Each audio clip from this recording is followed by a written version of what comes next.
Commission meeting on August 27th, 2026 at 6 p.m., and I'm calling this meeting to order, beginning with the invocation by Pastor Mulberry, who's on Zoom, and a Pledge of Allegiance led by Commissioner Borum. Please stand if you're able.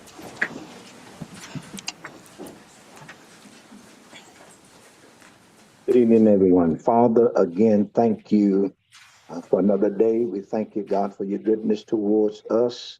We thank you for your loving kindness and tender mercy. We pray, God, that you will look on us tonight as we come together to share the business and to conduct the business of the city. We pray, God, that your will be done, your kingdom come, and purpose be manifested. God, in hard decision making sometimes, Lord, we struggle and we baffle our minds and thoughts with. We pray that you would give us wisdom. Give us what to do, God. Give us how to do what needs to be done, even now. We depend on you. We look to you and remind us of our civility, God, that we owe to this city. It is in Jesus' name we pray. Amen. Amen. Please join me in the pledge. Pledge allegiance to the flag of the United States of America and to the republic for which it stands, one nation, under God, indivisible, with liberty and justice for all. Roll call, please, Madam Clerk.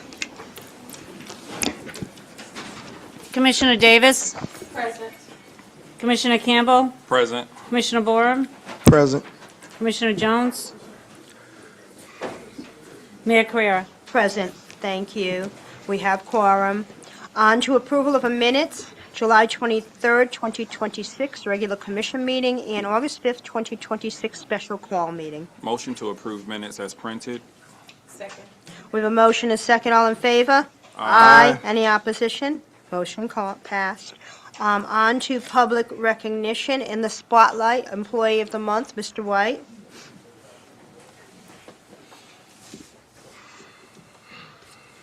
Madam Mayor and Commissioners, it is my great pleasure to recognize the City of Palatka's Employee of the Month, Mr. Eddie Cutright. All right.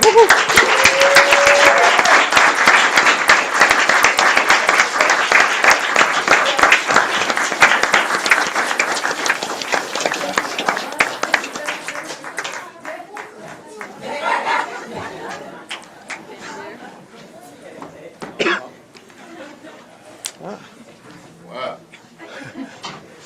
Good evening, Commissioners, Madam Mayor, City Manager. Not very good with speeches, so I typed up a little something. Mike? Oh. Is Mike on? Hello? Okay. Okay. Jessica Cruz, City of Palatka, assistant to Mr. Cutright. So we kind of snuck this behind his back. So I'm Jessica Cruz, assistant to Mr. Cutright. This is Reno, our recreation coordinator. If you know Mr. Cutright, you know he lives by the 5 W's, who, what, when, where, and why. So it seemed fitting that we use the 5 W's to explain why we chose him for Employee of the Month. Who? Eddie is a dependable and dedicated leader to our team.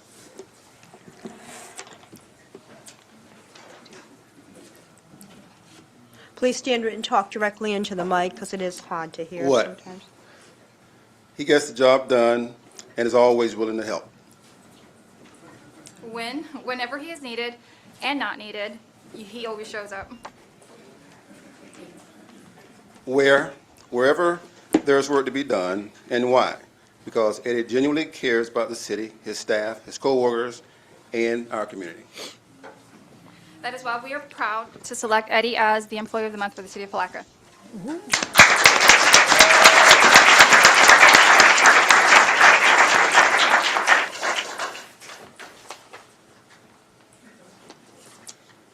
Oh, my goodness. I'm going to show everybody.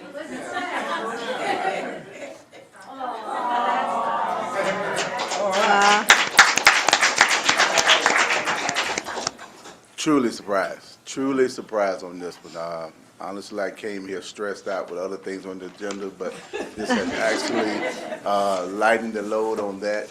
As they say, I love Palatka. I'm not from here, but the time I've been here, I have learned to realize this is a very special place, and it's a beautiful place that we're trying to make even more beautiful. I'm a team, staff-oriented person. You know, I lead by example, I try, but I'm a family-first leader, so I make sure my staff take care of their family, then take care of the work. But I do live by the 5 W's. At the end of the day, that was 30 years of military service, armed force service that drilled that into me, with another 25 years of Eddie B. Cutright Sr. drilled that into me. So I accept this. It's totally a surprise. I don't even have no speech for it, but thank you, Community Affairs team. Thank you, Reno and Jessica, Courtney, and everybody else in my department, Farion. I don't even know what to say. Thank y'all. Thank you.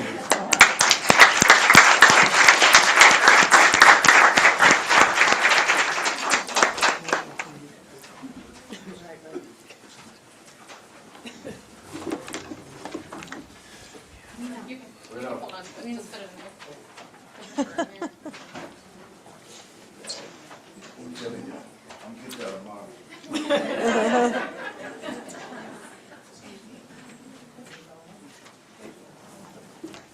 Can I get everybody here by themselves?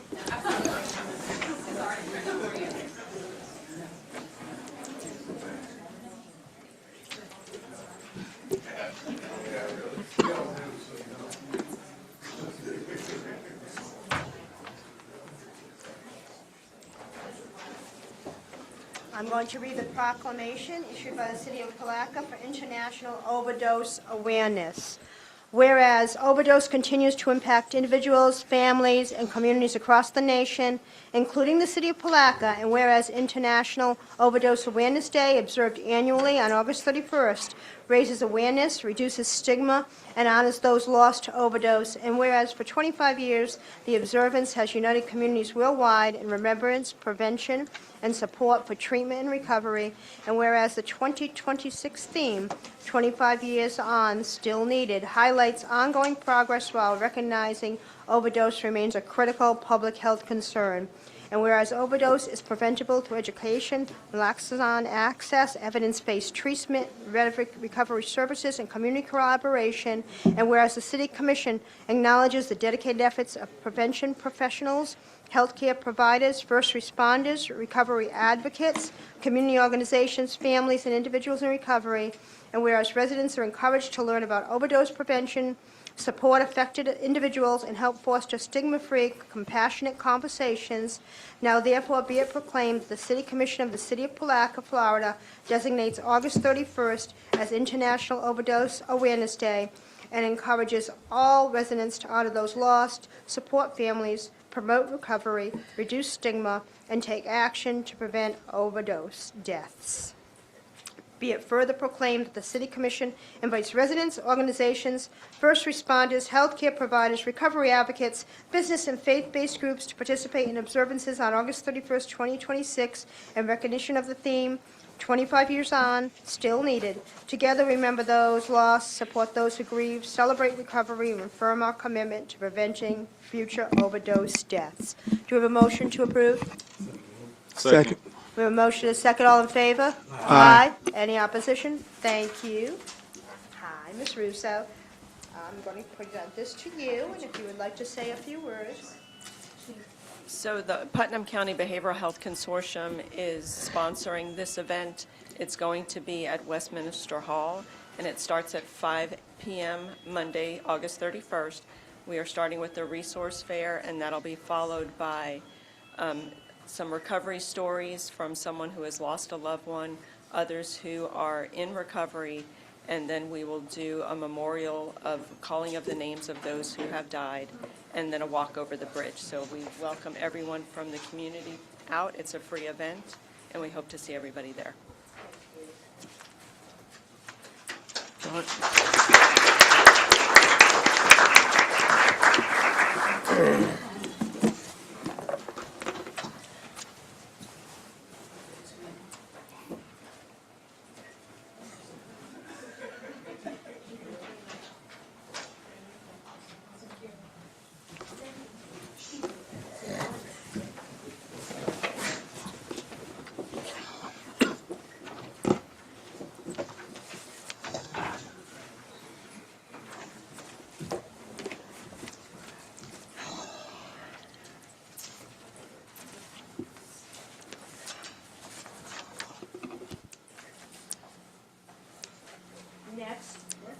Next, I want to welcome Kimberly Morgan, Putnam County Chamber of Commerce, request by Commissioner Davis to talk about the Tourist Development Council.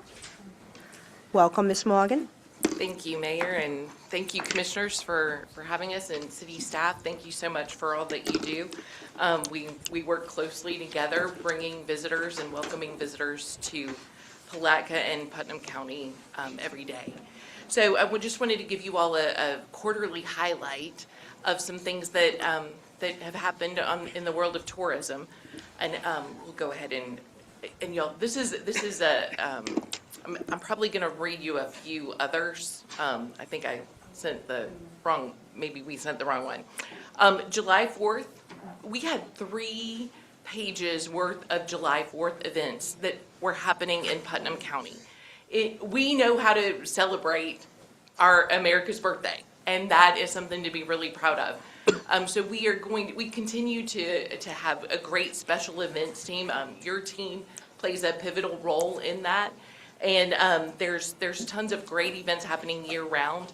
We are actually seeing some events partner together and collaborate throughout the entire county to spread those marketing dollars and get more marketing spend and work together in making sure that visitors have an experience throughout the entire county and extend their stay, which is of course our goal. The tourism team in the chamber has really worked with the county commission to build a new philosophy and a new strategy of tourism. We've contracted with Madden Media, which is the ad agency, and everything that we do falls under state statute 125.0104. These tourism dollars really come from the bed tax that overnight accommodations have, or they charge the visitor. And that funding goes to promote our destination as a place for visitors to come. So we are leveraging those dollars with hiring an ad agency to buy more media so that more people know about us. With that, we've also contracted them to build a new Putnam County website. So that is under construction. We hope to launch that in January.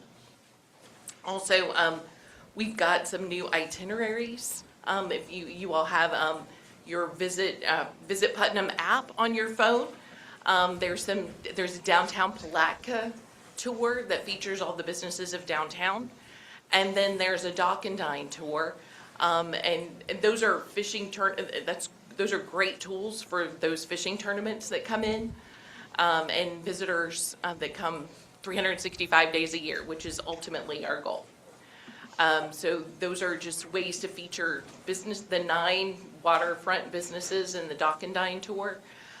We do have an inventory of businesses in our CRM, and that allows us to better communicate and track the businesses that we are promoting every day. So we're keeping up with that, and of course fishing tournaments, motor coach tour operators we're talking to about bringing motor coach groups. We're getting ready to start snowbird season, and so we're hoping to see many more motor coach tours come in to spend their money here in our community. Crescent City was recently featured in Travel and Leisure. That's free publicity, and so that always helps. But that was in a national publication that featured us in social media. One of the things that I do want to point out is our visitor data.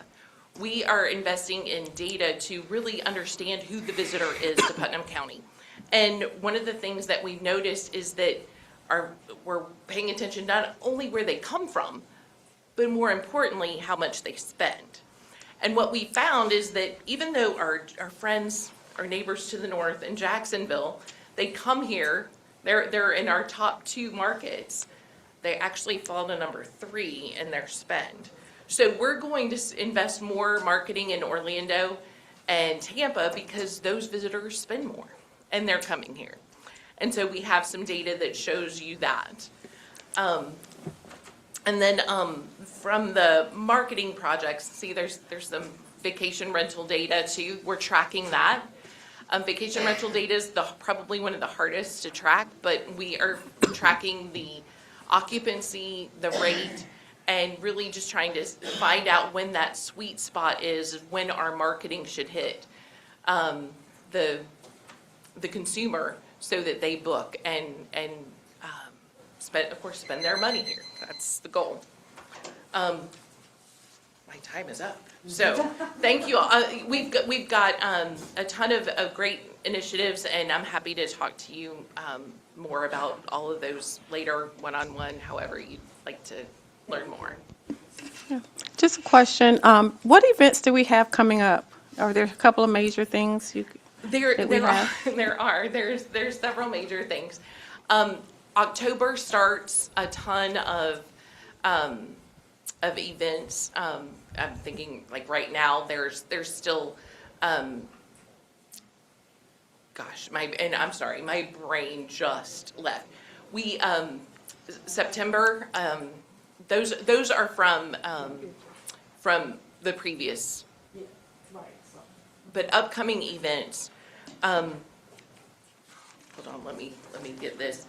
In October, that is really when event season kicks off, and we've got Harvest Fest, we've got but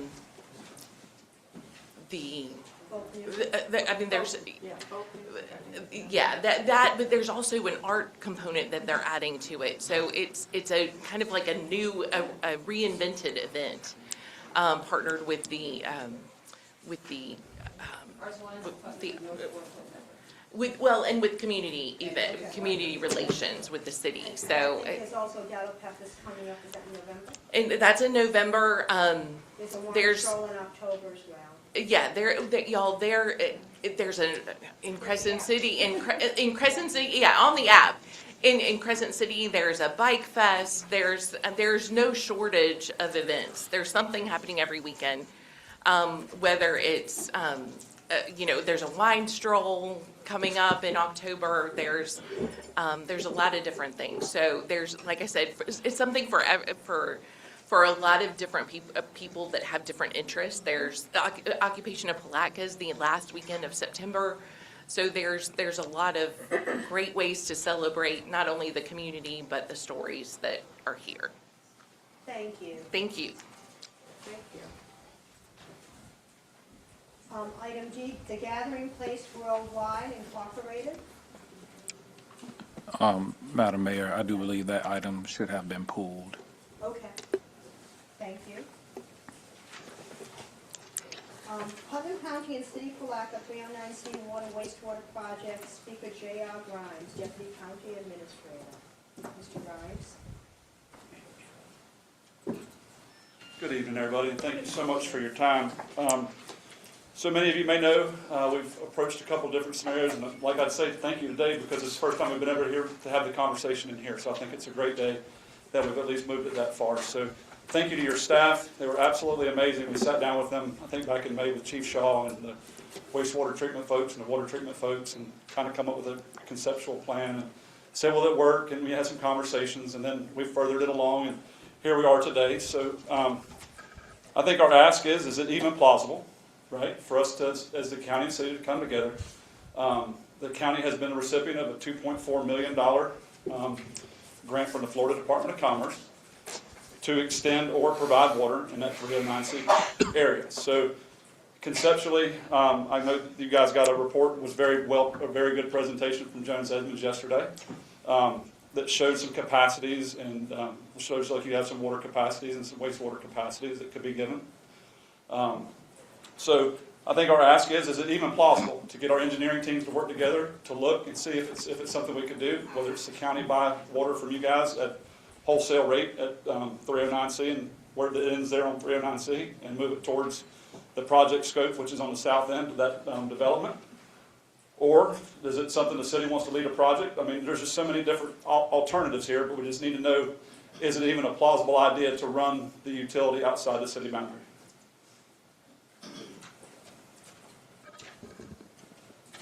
And I think we are also waiting to hear from the next item on the agenda. We are waiting to hear from Jones Edmonds to get more information as well.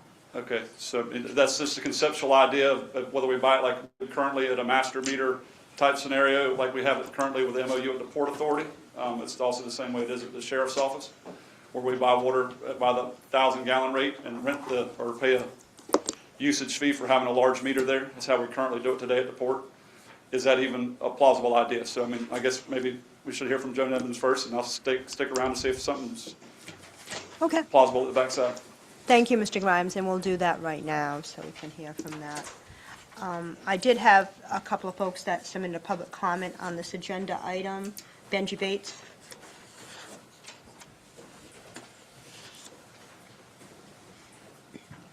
He's a lot taller. Good evening. Benji Bates, 3400 Crow Avenue, Palatka, Florida.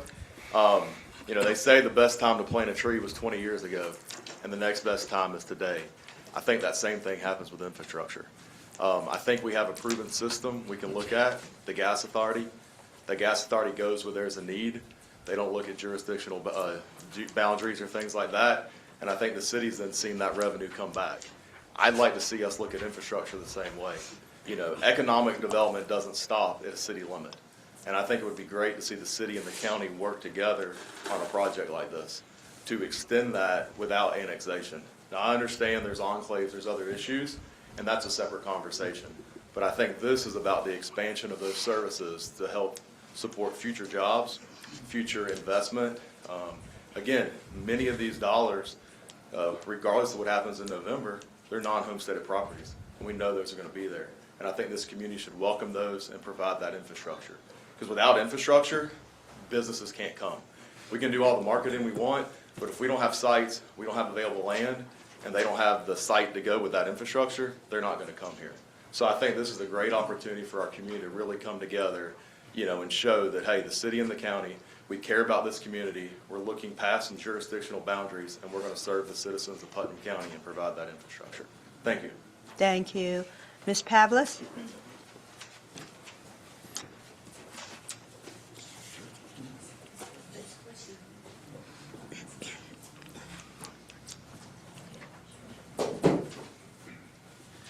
Good evening. Laura Pavlis, Putnam Chamber. Do we do all that? 1100 Reed Street, Palatka.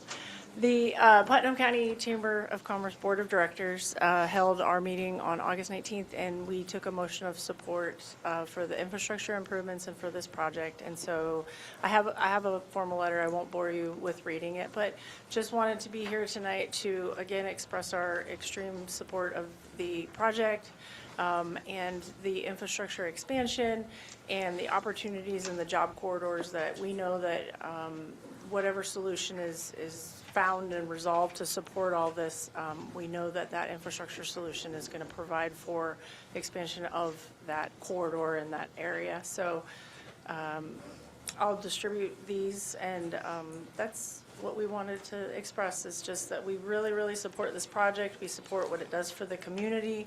And then we also support that the infrastructure expansion is going to do a great deal to support the expansion of other economic development efforts in the area.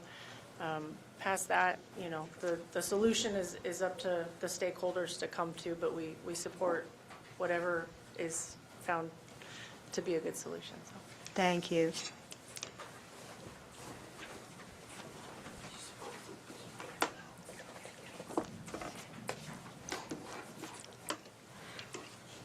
Any further public comment on this item? Come up, Ms. Kitchens, please.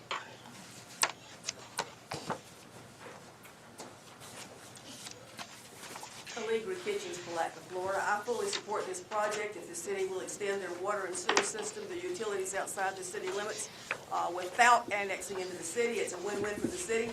We charge a little bit more for our water, and we don't have to provide the extra city service that drains the city's coffers. And I think if we work with the county, that would be great. So I support this 100% if we don't annex any more property. Thank you.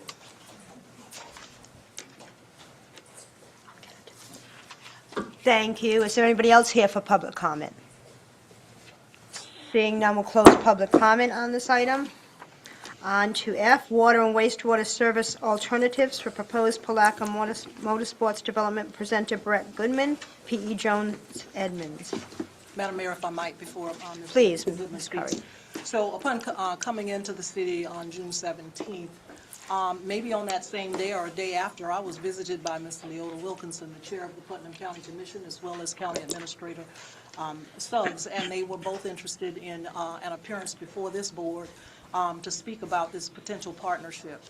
I, coming in, knew nothing about the project. I knew there had been discussion with staff prior to my coming in, but I was not educated to the issue, and I don't believe fully the commission was fully educated to the project and the alternatives and the impact potentially on our services. And so with that, I engaged Jones Edmonds with Brett Goodman, who I've worked with before, quite frankly, to come in and supplement our staff resources to dig into this project with some analysis about what it means to the city in general, and specifically as it relates to impact on flow, cost, et cetera. And so Mr. Goodman is here to make that presentation to you this evening. Thank you. Welcome, Mr. Goodman. Appreciate it, Madam Mayor, City Commissioners. Again, my name is Brett Goodman. I'm with Jones Edmonds. I'm an engineer with our group. I'm in our Alachua office, and City Manager did a great job of introducing our role. What we were challenged with was with the motorsports development is to be able to do at least a screening level analysis in a pretty quick period of time for this meeting to, one, identify what we think the infrastructure needs are to serve the development, and then what are the options that would potentially undertake the City Commission to serve that development. So with that, we'll kind of give a brief overview of the project. I will say this, there are representatives from the developer here, so hopefully I do a decent job of representing the concept that they're moving forward with. But to briefly describe it, it's a motorsports complex in the northwest part of, or outside, it's in the unincorporated area, but just northwest of city boundaries.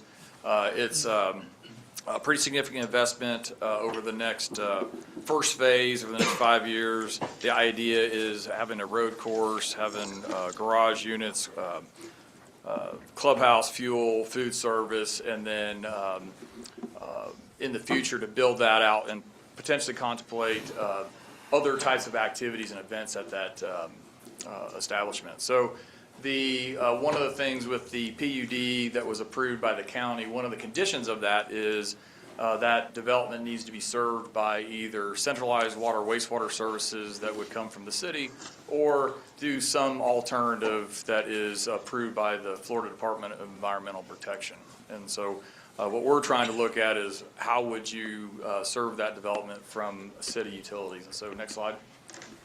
Give a little bit of perspective on more context of where this is. Again, it's about 440 acres on the outside of the city. It's bounded by that County Road 309C and Reed Street. There are other industrial developments around there, and it kind of straddles the airport property. One of the challenges with this is, and I'll show this later, is the property is in its proximity. There's no city utility, relatively close. And so in order for the city to provide service there, there's going to have to be some kind of extension, some type of connection, additional infrastructure that would have to be served. So next slide. So and put into context kind of the relative magnitude of what the development is. With any of this, especially with water, wastewater, it's all about how much water do you need and how much wastewater do you need to treat. And so we've been working with the developer on trying to establish at least what the first phase development looks like. And for that first phase, it's about 30,000 to 60,000 gallons per day of need. And then build out is to be determined. Depending on the success of the development, those flows would likely ramp up. For our screening level analysis, we just assumed we just take phase 1 and multiply that by 2 and see how that see how our analysis fell out. In another thing that I think is important from the context of the development is there is going to be additional growth within the city. If you use the University of Florida's population projections and then extrapolate that to flow, the future growth for the 10-year projection is about 30,000 to 50,000 gallons per day. And then for the 20-year projection, that's about 50,000 to 70,000. So the build out, or the phase one and the future city growth are on relatively same scale. So that's the order of magnitude that the development has and its potential impact on the system. So next slide. So in terms of when we look at water wastewater services, typically you start with what are your goals and what are you trying to accomplish? And for most municipalities, it's how do we provide affordable services that protect public health and adhere to regulatory requirements? Most developers aren't good at the business of wastewater treatment or water, and so that's what they typically want a city utility to take on the responsibility. The other part of our typical goals for service is we need everybody to pay their fair share. So if there's impact that's beyond what the city currently is experiencing, then those costs will be borne by the person or the party that impacts the system. And then ultimately, for long-term success, what we want to do is have infrastructure that is viable to maintain, doesn't create headaches for staff over the long term, and is easy to renew. So those are the overarching goals for looking at water wastewater services. So, so when we start getting into the weeds of screening out what are the constraints and what is the infrastructure needed to serve those that development specifically, you kind of go through a checklist, right? So it starts with, do you have the capacity at your plant? So you have enough wells or water to be able to treat and send to that development. So that's plant capacity. And then from there, you've got to get that water to the development on the water side. And do you have enough pumps and pipes to get it there?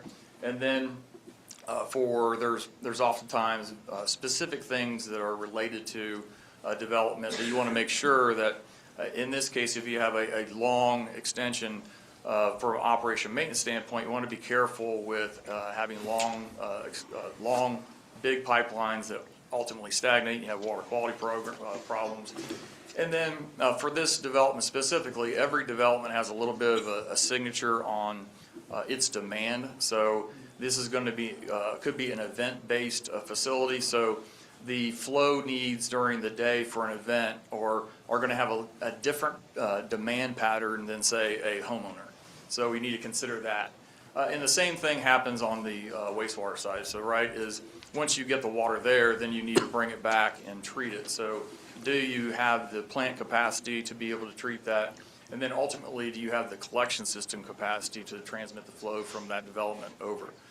Other things that are important to consider as part of the serving this development is it is a commercial operation, so there's typically going to be industrial pre-treatment requirements that are associated with that. So what I mean by that is if you've got automotive activities there, you're going to have some kind of oil water separator or some kind of institutional control that keeps motor oil from getting into the collection system, or gasoline or other types of products. So those are typically borne by the developer in those facilities, but those are important considerations as we think about serving this development. And then again, just like the water system, event-based flows. When do you need the wastewater, and does the system have the capacity? So next slide.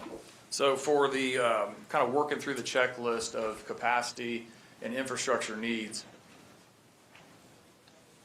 when we look at plant capacity, from a permit perspective, there's available capacity. At the time we put this presentation together, we felt like that this wasn't an issue. I think working with the city staff and kind of exploring some of those event-based peak flows, I would revise what I put on here is the plant capacity is likely not an issue.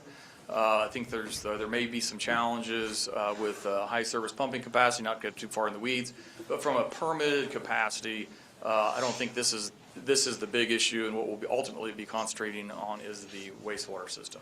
So next slide. So on the water distribution system and wastewater collection system, again, you have facilities, and the figure that the county put up shows that there is a point of connection. It's a little bit far away on the water side. We would recommend, actually, rather than having a long extension, we would we would serve that with a loop. So you would connect to the water system both on 309C as well as the main that runs down Reed Street. So, but we think you've got the available capacity. Those size are, the lines that are, those connection points are adequately sized. And if you have a loop, I think that's, you're probably, that's not the biggest worry with the service. On the wastewater side, connection is possible. It's a little far away, depending on which route we take. And I'm going to really explore that capacity issue with the meat of the presentation. The other thing with the wastewater system, and you'll see it, this development is really far away from, it's in the northwest corridor, and your treatment facility is in the southeast corridor. So several hundred, or close to 50,000 feet away. So that's not insignificant. So I do think from perspective of conceptual screening is the primary unknown is how to serve this development and what is the best way to serve this development with wastewater, specifically as it relates to the collection system. So what this map shows is what's happening under our feet every single day to be able to take wastewater to your wastewater treatment plant. So just kind of dig into this a little bit is as your customers are generating wastewater, whether it's businesses or commercial establishments, those typically run by gravity through a pipe to one of the points on this map. At each one of those points on this map, there is a pump, and we call that a lift station. And that lift station takes it and puts it into a pipe, and we typically call that pipe a force main. And what complicates this is those pumps don't talk to each other, those pipes don't talk to each other. So when one pump's running, the other one doesn't know it's running. So this is not an uncommon challenge, but we call this a manifolded system. So what typically happens is you have force mains all collecting to what we would call a master lift station. And you have one of those, you have a couple of those, but one of those that's critical to this development is the Moody Road force main or Moody Road lift station system. And so all those contributing areas ultimately go to a lift station that's on Moody Road. And then that pump station pumps water about 20,000 feet to your wastewater treatment plant through a large main. One of the things to highlight on here is just in terms of getting familiar with the system is as we started looking at it, the city and staff have been very proactive with there are several key lift stations within the collection system that in this corridor, lift station 16 on Ziegler Road and Moody Road they have been upgraded and actually one of them on lift station 16 is about to be commissioned. So those capacities and those upgrades are important and will be important not only for potentially serving this development but also serving future. The other thing that I think is critically important is that line that goes from the green arrow all the way down to the wastewater treatment plant. It's a fairly large line. It's between 14 and 16 inches. It's made of metal. Traditionally, metal isn't great in wastewater. It's been in service for about 40 years, and so that is a cause for concern. We don't know the condition of it or if it has the ability to sustain, how long it's going to sustain its livelihood. The other thing with these manifolded systems and your this is just a portion of your collection system, is there isn't a comprehensive hydraulic analysis to understand how all those pumps and pipes work together to establish what the firm capacity of the system to serve is.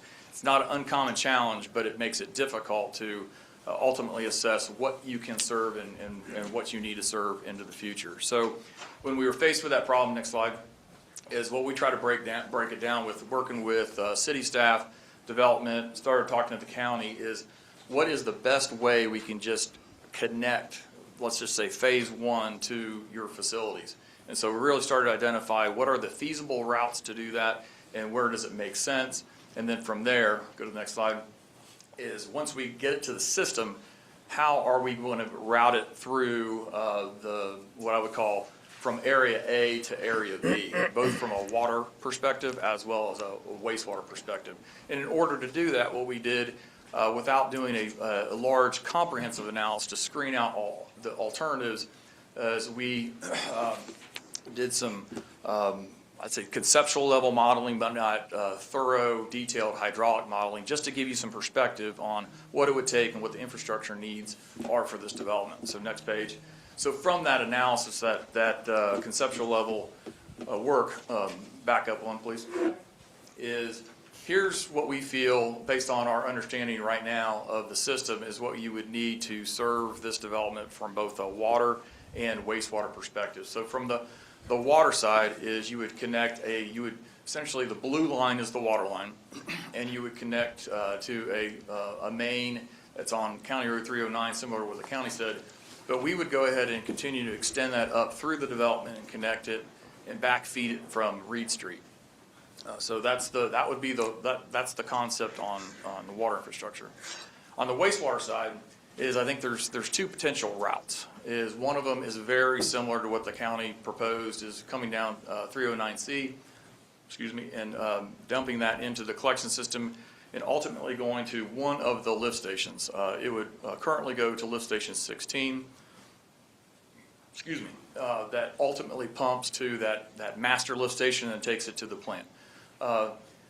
Depending on the improvements to lift station 16 and what you've done at Moody Road, you may or may not be able to do that route. So there might be an alternative route that takes it from the airport lift station or pump station and pumps that and repumps it back to Moody Road, and then takes a long way to the plant.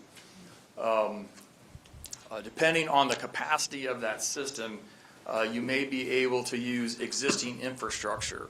But where I'll talk about here in a second is, depending on how you serve this development and future growth, that lift station, that Moody Road lift station, and that long pipeline, eventually you're going to exceed its capacity, and you're going to be faced with pretty significant infrastructure that's going to be not just for this development, but for future growth. And that would likely entail a new pumping station or lift station, as well as a fairly long pipeline that takes it to the treatment plant.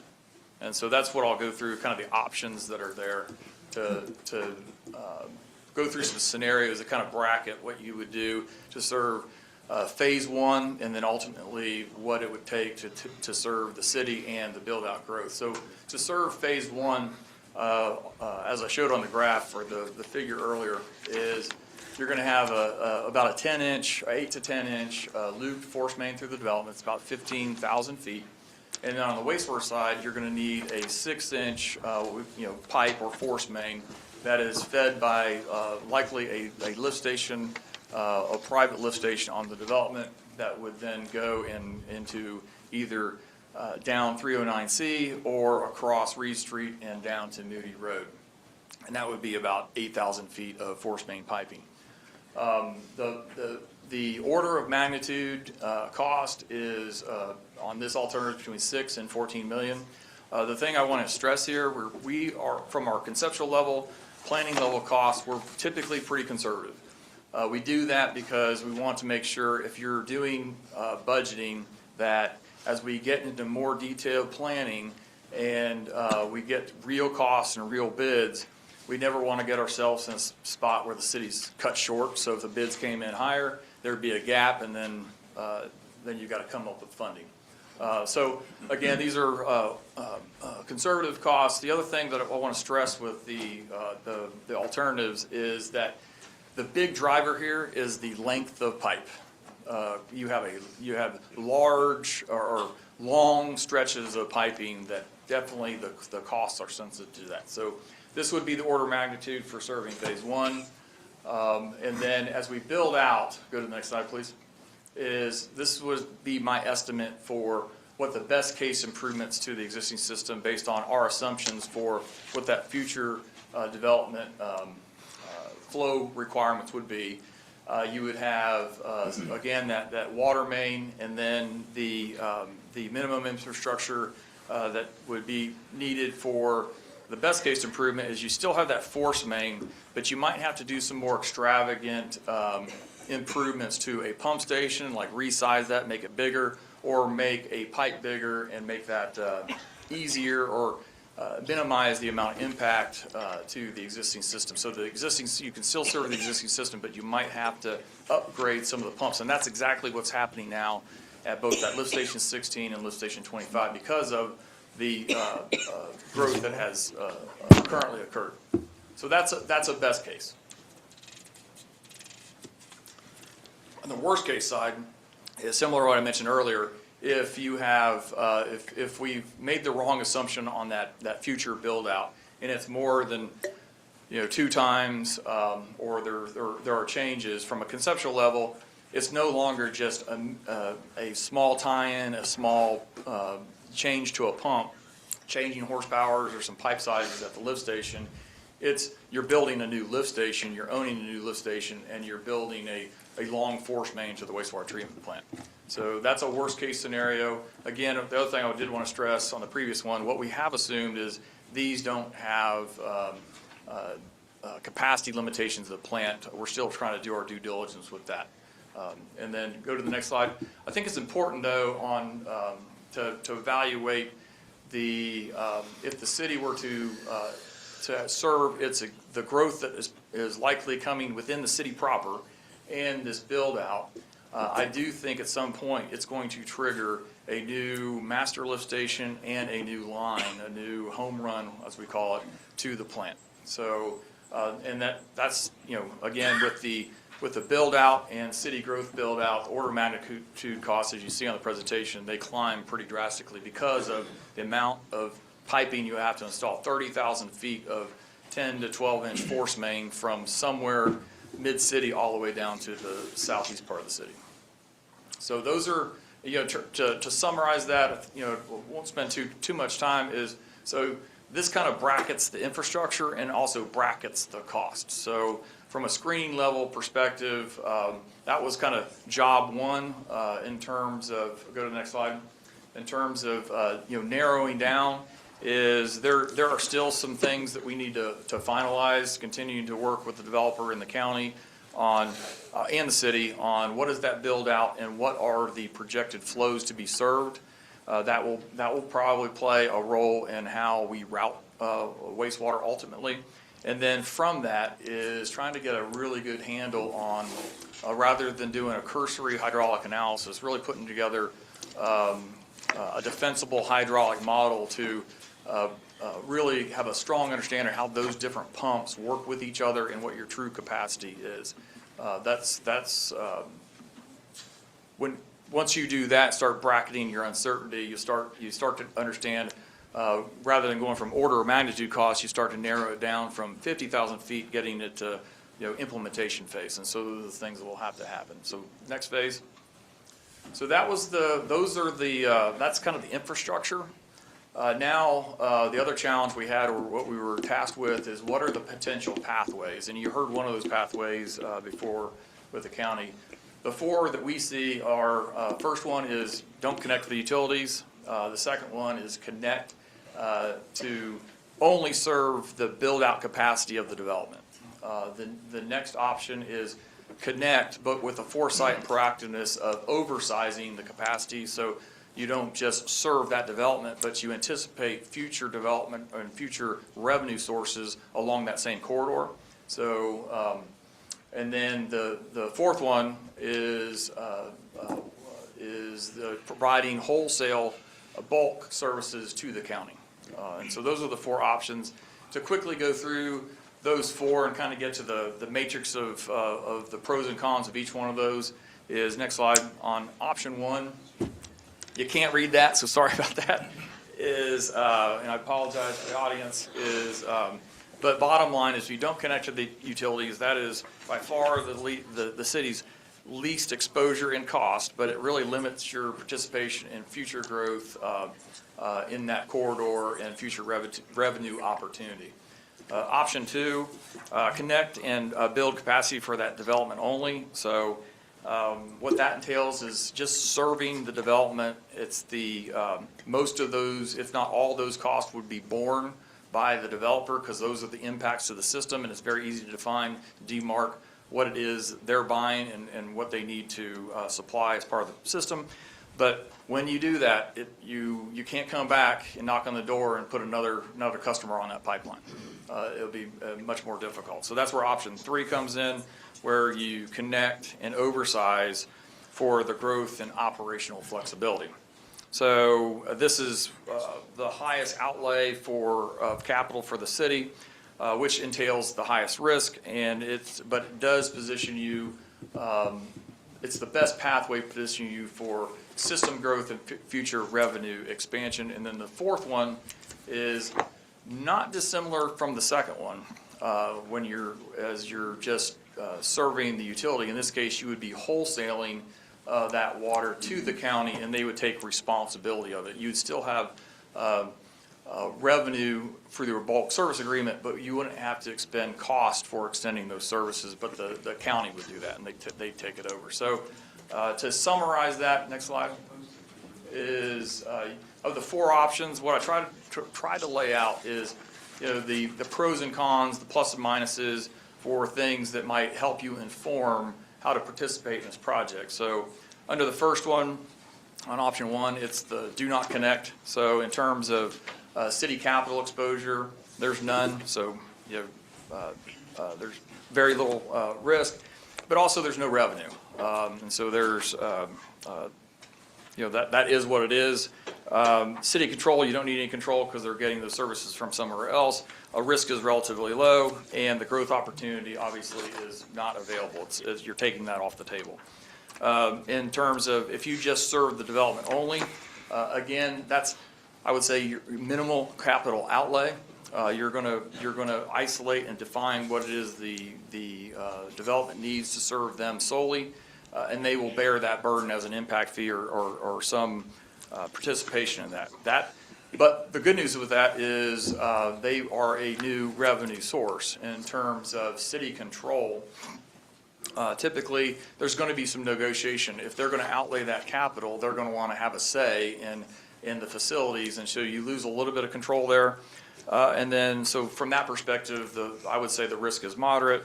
The challenge is that once you build that, there's no taking it back. You really limit yourself to the spare capacity because the developer is now entitled to that capacity. And if you interrupt them with a new service, then they become your customer, and that's not fair if you connect somebody else and takes that capacity. So then there's the oversize for growth. Again, that's where you're taking a proactive role to invest, then more than just serving that development. You really feel like that there's an opportunity to make an investment, see future growth, see future revenue, but that takes risk, right? So oftentimes when you build something, you want to make sure that you have a return on investment. If growth doesn't occur at the time period, then that's where you're absorbing the risk. But in this alternative, you also, by bringing money to the table, you probably have the most control. You can build the facilities as you want to. The developer becomes additional customer, but you also have provisions for how you're going to serve that future growth. And then option 4 is wholesaling to the county. It's very similar to option 2, is where you have very limited capital outlay. You're going to get revenue from that wholesale agreement. The one thing I put as a yellow or a moderate there as opposed to option 2 was a lot of times wholesale agreements don't always get updated as frequently as rate adjustments. And then things change, people forget, and it's like all of a sudden it's been 20 years since we modified the wholesale agreement. Those things do happen. And then from a city control, you start to lose control once you set a demarcation of service. Then those facilities become the county's, and then in the future, the county may serve other customers off that main. So they still need to have and assure that you have the capacity to do that. But again, by you not owning the infrastructure, you're going to lose a little bit of that control on who connects ultimately into the future. So in terms of risk, it kind of depends on the relationship, and there would be interlocal agreements that would be set to make that wholesale agreement. So those are risks.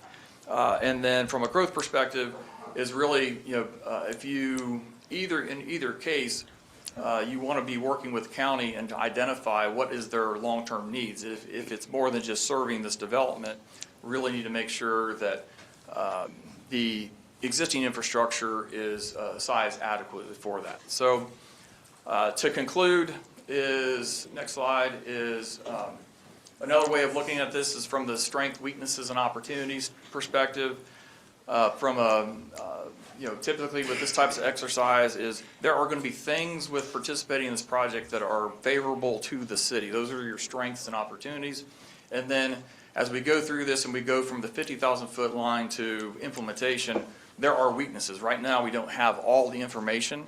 So in order to shore up those weaknesses is doing a more comprehensive analysis on what do we think the future flows that the city is intending to serve, as well as what the future development build-out would be.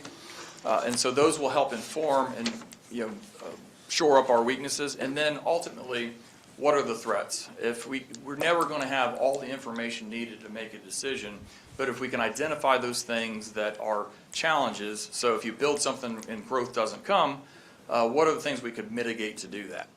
And oftentimes in these types of situations where if the city were to, again, offer those services and oversize that risk, how would you mitigate that? And oftentimes we see utilities where they start to establish service area boundaries that are different than city boundaries. So in that case, you've extended a line. Maybe you missed the timing of the growth, but at least you have committed that anybody along that corridor is required to hook up, and so you can get that revenue at a later time. So you start to think about how you can capture, you've outlaid a capital and you want to return on investment, so you start creating risk mitigation agreements, and those are typically the interlocals with the counties, or it would be the county in this case. So so that concludes my presentation. We started this with the task was do a screening level analysis of what the infrastructure is and start presenting the options so you all could be informed with how do you participate in this project. And very much appreciate the opportunity to help the city with this. Thank you. Does anybody have any questions of Mr. Bennett? Madam Mayor, if I might just Go ahead, interject Ms. Tuck. for a moment. I know the presentation was a little lengthy, but I believe in preparation before major decision-making, and that is why the presentation was made today. Any questions? Commissioner Davis? That's why I turned to you first. Thank you. So first of all, thank you for that very thorough. I'm an engineer, sorry. Yeah, yes. I would have guessed that. Yeah. But what my takeaway is from this presentation is obviously the city has some options. And I'm just going to go ahead and just say, in your presentation, the first option of do nothing is not an option for me as a commissioner. I am definitely in favor of this project. I think it brings an amazing opportunity to our area. What we have to work out, honestly, is the utilities, obviously the infrastructure. And what I hear are some options that are available. I'll say that I do want to see the city as a partner in this. That's just Commissioner Davis speaking. I see us as a partner. Now the question really is, what does that partnership look like and what's best for the city, the county, and the developer? And to that extent, I don't know that we have the answer tonight. I do believe it will involve an interlocal agreement between the city and the county. And so I'm supportive of us moving forward to workshops or whatever that looks like with the city and the county to iron out what that interlocal agreement looks like and what's our best path forward. However, making sure the right players are involved in that, because we need to understand from the city capacity what our strategic plan is for growth, how this fits in or doesn't or extends it, what that looks like. But I think we have the opportunity to come together to have a win-win solution for everyone. We know some of the benefits which are a no-brainer for a project like this coming to fruition for our city and the surrounding areas. We know that there's more people and hopefully spending money and spending the night and doing all these things. But I also want to look for an economic impact positively for our city of Palatka as well, in terms of employment and, things, tangible benefits that our community can benefit from. Again, that fits into our strategic plan overall and is a win for the city, the county, and the developer. So that's my feedback. Thank you for this. I'd definitely like to hear more about where we are with our infrastructure plans and from our water team and wastewater and all of that. I hear some benefits. I definitely want the city to have a stake in potential growth and the impact in that growth in providing those services in some of these new areas beyond the development that we're talking about. So that's my take. That's my feedback. Thank you all for this opportunity and the explanations that we've received. Well, I concur with Commissioner Davis as it relates to the overall support of the project, but my whole thing is I want to make sure that it's something that we can do as it relates to our return on and our investment. I just want to see what the ROI look like and let it be positive as it relates to just accepting the project just because it's being presented, but I'm looking at the bottom line. Commissioner Jones? Without a prepared statement, and the only facts that I listened to today, I would need a more comprehensive analysis. We did that SWOT analysis, which is fine, but I think in order to make this a reality here in Putnam County and an extension to the city of Palatka, it have to be more of a comprehensive analysis to tell us, again, what our responsibility is going to be like. Because when you start seeing numbers like 18 to 16 million on our end that we're going to be responsible for, that's a big number, and I think that we need to carefully look at that as we're making these decisions. Secondly, when we start talking about enclaves, there's an area that we talked about up here from this dais, and it's the Baileyville area. You're going to keep hearing me say that they don't have city water and sewer, excuse me. And we're going to skip that area and provide water out to 309C without, there have been many conversations about, let's do an analysis, see what it takes to provide water in that area, sewer in that area.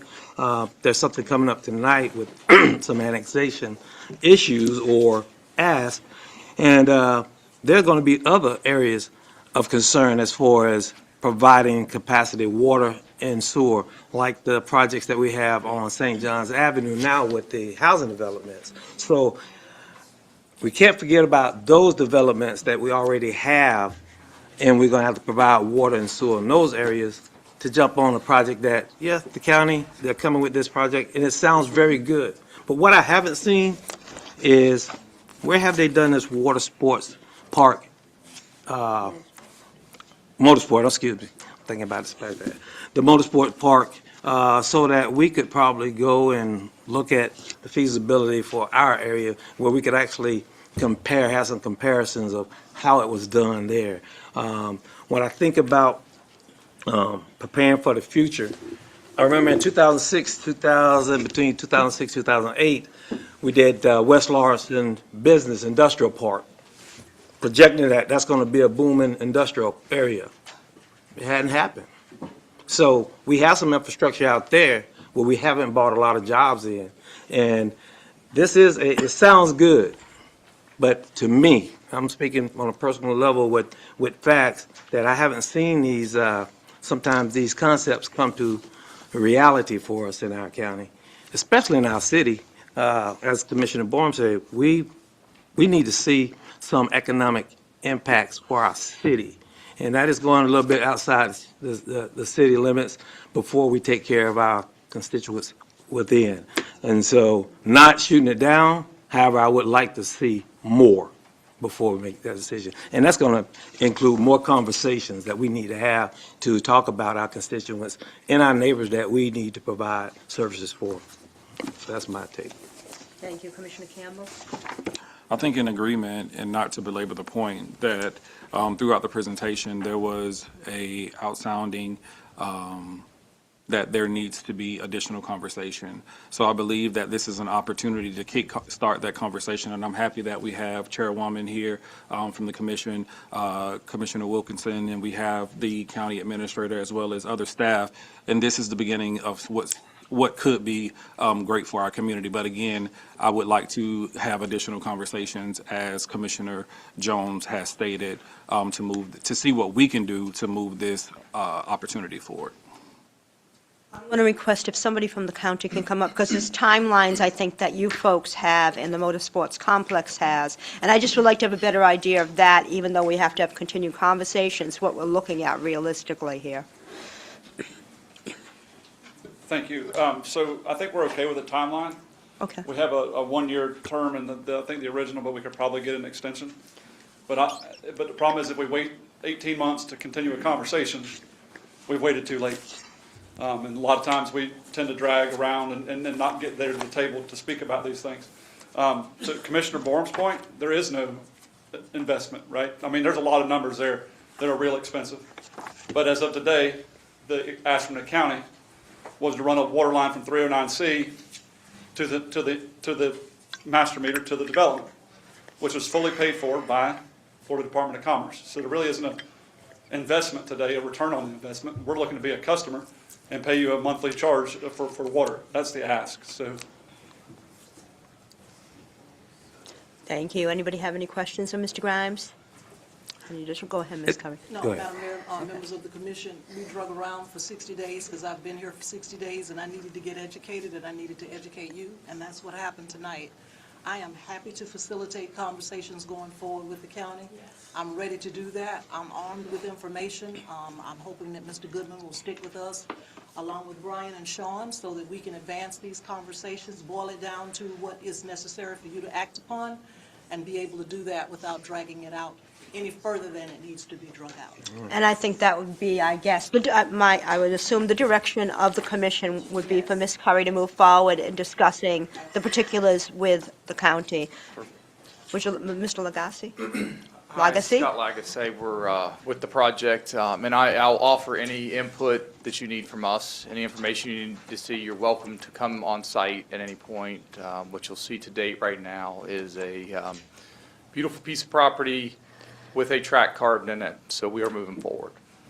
And we would love to do it in partnership with the county and the city, but to your point, we are up against a time frame. It is a competitive business that we're in, and the project will happen no matter what.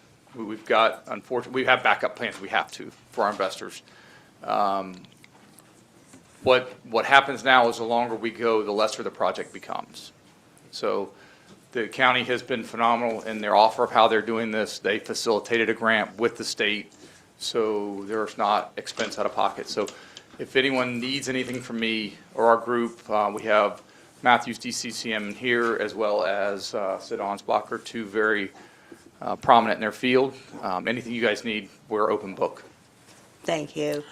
I think we all want this to be successful. We definitely need to grow our partnerships with the county. That's not been something that's been the strong suit of this community, and that certainly needs to happen, but we need to make sure we protect the city as well. Completely understand. And future growth of the city. So, thank you. Thank you. Thank you, Commissioners. Are we all set? Thank you.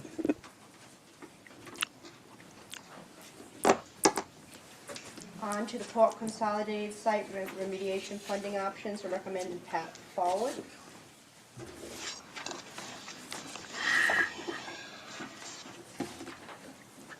Mr. Adamo. Mr. Newman would be here. I have a very small presentation. It's only 3 or 4 slides. I'm not an engineer, so I'm not going to keep you long. I want to preface this report to you that I've been working with all on this project, and we inherited this project maybe 2 or 3 weeks ago. So there are a lot of questions we might not be able to answer today.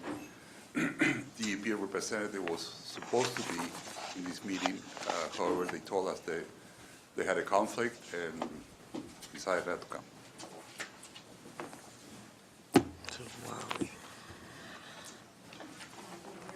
Let me provide you a little bit of background. Can you speak up, Mr. Gumbo? It is on. Let me provide a little bit of background information on this remedial plan. The discharge date for this project is December 30, 1988.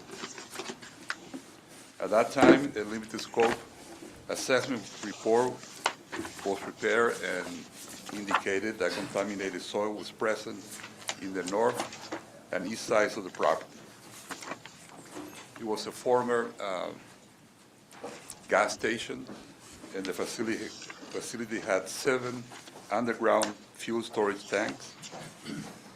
Tanks 1 and 5 were removed in between April and May of 2009, and the remaining tanks, the 2 tanks that were left, were removed on May 2023. The city of Palatka got control over this property, as you know, through a land swap that occurred on October 17, 2024. And basically, the city assumed responsibility for the AC agreement, the Advanced Cleanup Agreement number 538, that was entered between Blue Crab Development Group and the EP on October 2022. Next one.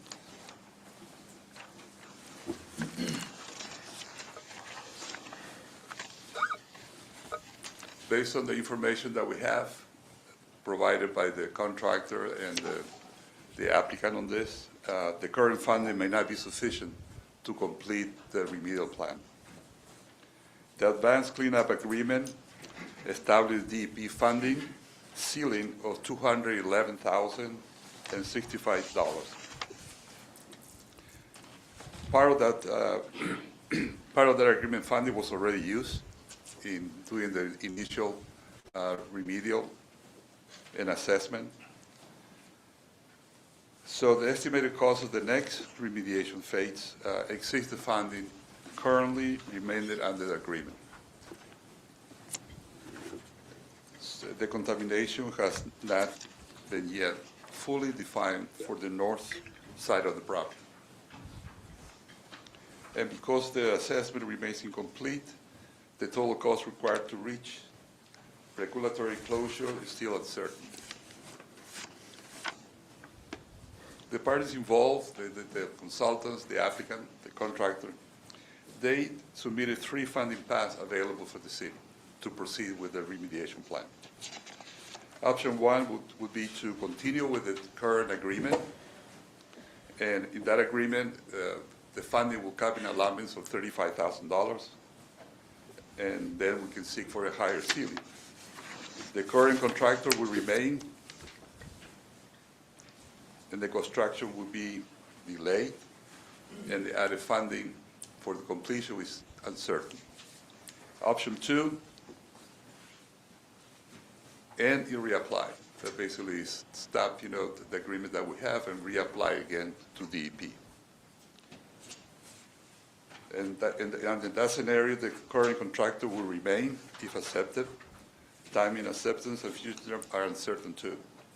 Now, option 3 is to end the agreement, 538, and use the Petroleum Liability and Restoration Insurance Program available to the city and to the applicant.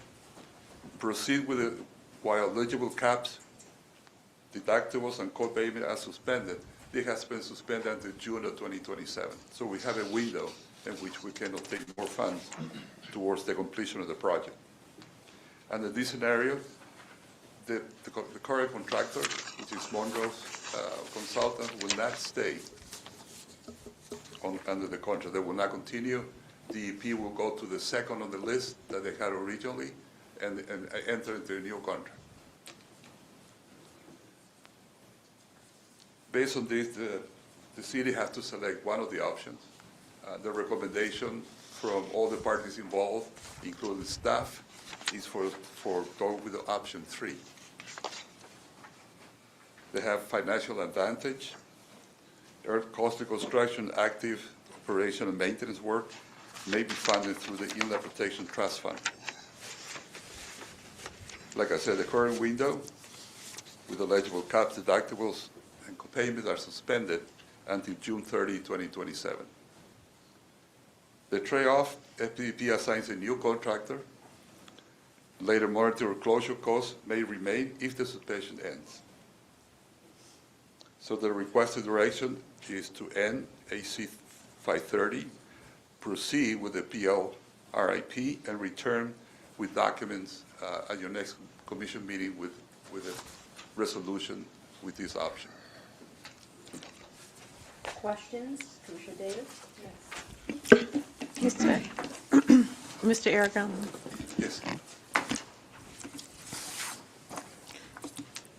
Who is managing this work? And that may be for the city manager, because, and where I'm going is, I hear pieces and parts. I'm not sure what we're even doing and where we started, how we got here, how long, what's the expectation, what is the end goal? What are we trying to accomplish here? If I might intervene, Yes, Madam Mayor. please. This project actually was managed by the former city attorney, Jane West. Staff was not involved, Mr. Akimo was not involved, the CRA director, and this sits in the CRA, as you know, she was not involved. I have re-engaged them as the lead project managers for this, working with Caitlin from our project management office. This work has been ongoing at Port Consolidated under an agreement. So there has been work done for cleanup. Obviously, we have an opportunity now to switch gears with a contractor because we have an opportunity to not have to match cost. So we can proceed with this option before us without having to put money in, but further the cleanup, which I'm not quite sure over what period of time that cleanup occurs. It's between 3 and 4 years. But there's still quite a bit of work to be done, and we need to take advantage of it. Thank you. This report was provided, Madam Mayor and Commissioners, to the CRA board a couple of days or so ago when we had that meeting, because it sits in the CRA board, but the decision for this contract has to be approved by this commission. Thank you. Commissioner Barnes? I really don't have a whole lot of comments. My comment would be we wouldn't be in this position if if they'd listen to my recommendation during the time that the swap went. So again, I'm not fond of the whole project, but I do want to make sure that we choose the best option for the city. Commissioner Jones? I concur with Commissioner Boren. I don't have anything to say. Commissioner Campbell? I'm in concordance with the recommendation of staff. Did you say you made a motion? I'm sorry. If that needs to be turned into a motion, Yes, I would please. gladly do so. Second. A We second. have a motion and a second. Is there anybody here for public comment on this item? Seeing none, we'll close public comment. Any further discussion? Roll call, please, Madam Clerk. Commissioner Davis? Yes. Commissioner Campbell? Yes. Commissioner Jones? Yes. Commissioner Warren? Yes. Mayor Carrera? Yes, thank you. So Madam Mayor will bring a resolution. for the Yes, next please. meeting. Thank you. City manager report, charter amendment referendum, revised reformatted ballot questions. Yes, Madam Mayor, members of the commission, this item was placed on the agenda by me. I thought that it was important as we were approaching the time frame to conduct 4 community meetings around the 17 charter amendment items. As I was preparing for those community meetings, I reached out to the supervisor of elections to actually receive the questions that would be placed on the ballot for November 3rd, the 17 questions. As I was speaking to the supervisor of elections, he informed me that the ordinance had initially been sent over, or a roadmap had been sent over by the former city attorney with the approved ordinance language, but they were not in a yes/no question format. And with that, the items were sent back to the supervisor of the election in a yes/no question format, but that information had not been reviewed by the Charter Review Committee, or actually this commission, in terms of the actual ballot questions. And so I wanted to make sure that I provided that information to the commission for your information, quite frankly, and any further action needed, because the ballot questioning is an important element of anything, how those questions are formulated. And because they had not been run through the Charter Review Committee or the commission, I wanted to make sure before we went out into the community with those questions as formulated, that I was in good standing, and so I will. And I see Mr. Overture is here, but, so I'll let him come up, because I think those, again, we have deadlines that are approaching rapidly. Welcome, Mr. Overture. Thank you. Yes, we are very close to our deadline. As I talked to the city manager on the phone 2 days ago, told her, where we stood. First thing I'm going to say is I was real upfront with her and told her I don't think I've ever heard of a town doing 17 at one time. Maybe there has been, and I'm just not aware of it. But, there is a thing called voter fatigue. And the longer that ballot is, the more that people just could care less. And, you don't want that. You really, at least me, you want it to be where, you make progress and you move the town forward, the city forward, not just, staying where it is type deal. So that was the first thing that worried me about it. The second thing was, and we just finished it this afternoon, and so of putting the 17 questions on your 7 precincts for the city of Palatka. And by federal law, we also have to put those in Spanish. So what I'm getting at is we have moved the November election as far as the ballot choice is going to be 3 different cards, front and back. You're the only ones in the county that will have that. Everybody else will either have 1 card, or there's one other town that will have a second card, front and back. The reason I say that is because there is extra expense because of the fact that 7 of your precincts have to go with the 3rd card if you leave it the way it is. I'm going to go ahead and say my suggestion would be, especially if there's some question about whether it's been approved or not. Again, the supervisor's office, the elections office, we are truly, totally administration. We do not get into the idea of whether it was legally done, whether it's confusing, that kind of thing. All we do is when you all send it to us, then we start working on putting it on the ballot. So I want to make sure I'm not taking sides. What would help us a little bit would be to if we only did 10 of the 17, that would get it back to the 2nd card, and then there would be no extra charges for that because I'm already doing it for another municipality. I'm just throwing that out to you because that is an option. You all may say we're not going to do this at all. If you're going to do that, please let me know in the next 2 days so we can take all of that off. Because by the 3rd week of September, I have to have the ballots ready to send to my overseas voters because they have the right to get it 45 days before the election. So our time crunch is really tight. I had told the city attorney before that really September 1st is about my deadline. She had gotten me the stuff several weeks ago, so we had began to start working on that. We all, of course, have to wait till the primary was over to see who won and, who goes on to November and who doesn't and, that kind of thing. So we are at, a really tight time crunch as far as that's concerned. So, again, I'm not here to tell you what to do. I'm just asking you to tell me what you want done, and then we'll proceed. The other options that you have is if you say we're not ready to do this. I know the Charter Commission, because I met with them over a year ago at my office. A few of them wanted to come by and ask questions. So I know this has been going on about 2 years. But the other option is, right now, we do not have an election scheduled for next year. You could always do a special election. Again, there would be some cost to it, anywhere from probably $6,000 to $8,000, $9,000, again, to do that. Then in 2028, you have the March presidential preference primary. Both parties will not have, an incumbent running for president, so that may get some excitement and interest, but it may not. We just went through the August primary, and I see the Mayor-elect is here, and he had asked me my question. Mr. Mayor-elect, 28% was what the turnout for Palatka was. So Palatka was a teeny bit better than our overall average, but at least we were better than the state average at 25%. August, a year and a half from now, I'm not sure is going to be much better than the 30%. And then we get into November, a year and a half from now, which is the presidential.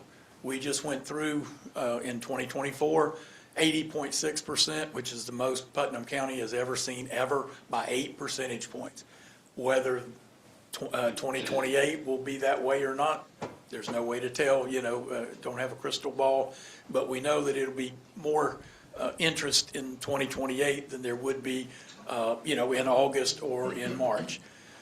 In November, if you leave it on the ballot or we put some on the ballot, usually the state average is 60%, but I'm going to say I think we'll be around 70%, mainly because of the other amendment that's on the ballot, and that is the property tax amendment.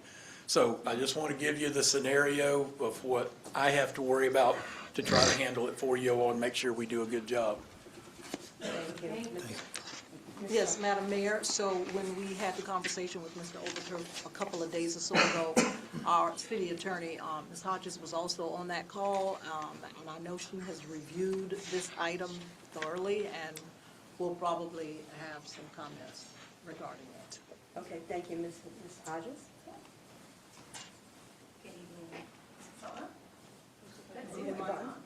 Huh, now it's on. Okay, so good evening, City Commission.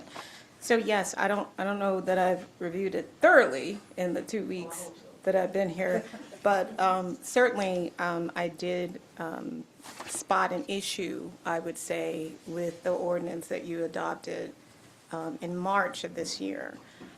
So pursuant to Florida statutes, you're required to have the actual ballot questions. So, we have questions that are summarized and they have to be posed in a certain way so that the public can vote yes or no. And as Ms. Curry indicated, the former attorney did get those questions in the right format. I don't opine at all on the state of the questions, whether or not they're vague or not. I just don't have enough time to do that. So assuming that these questions certainly were written the way that they should have to avoid any sort of vague language, then we're just left with checking the box to make sure that they're in the proper format, yes or no.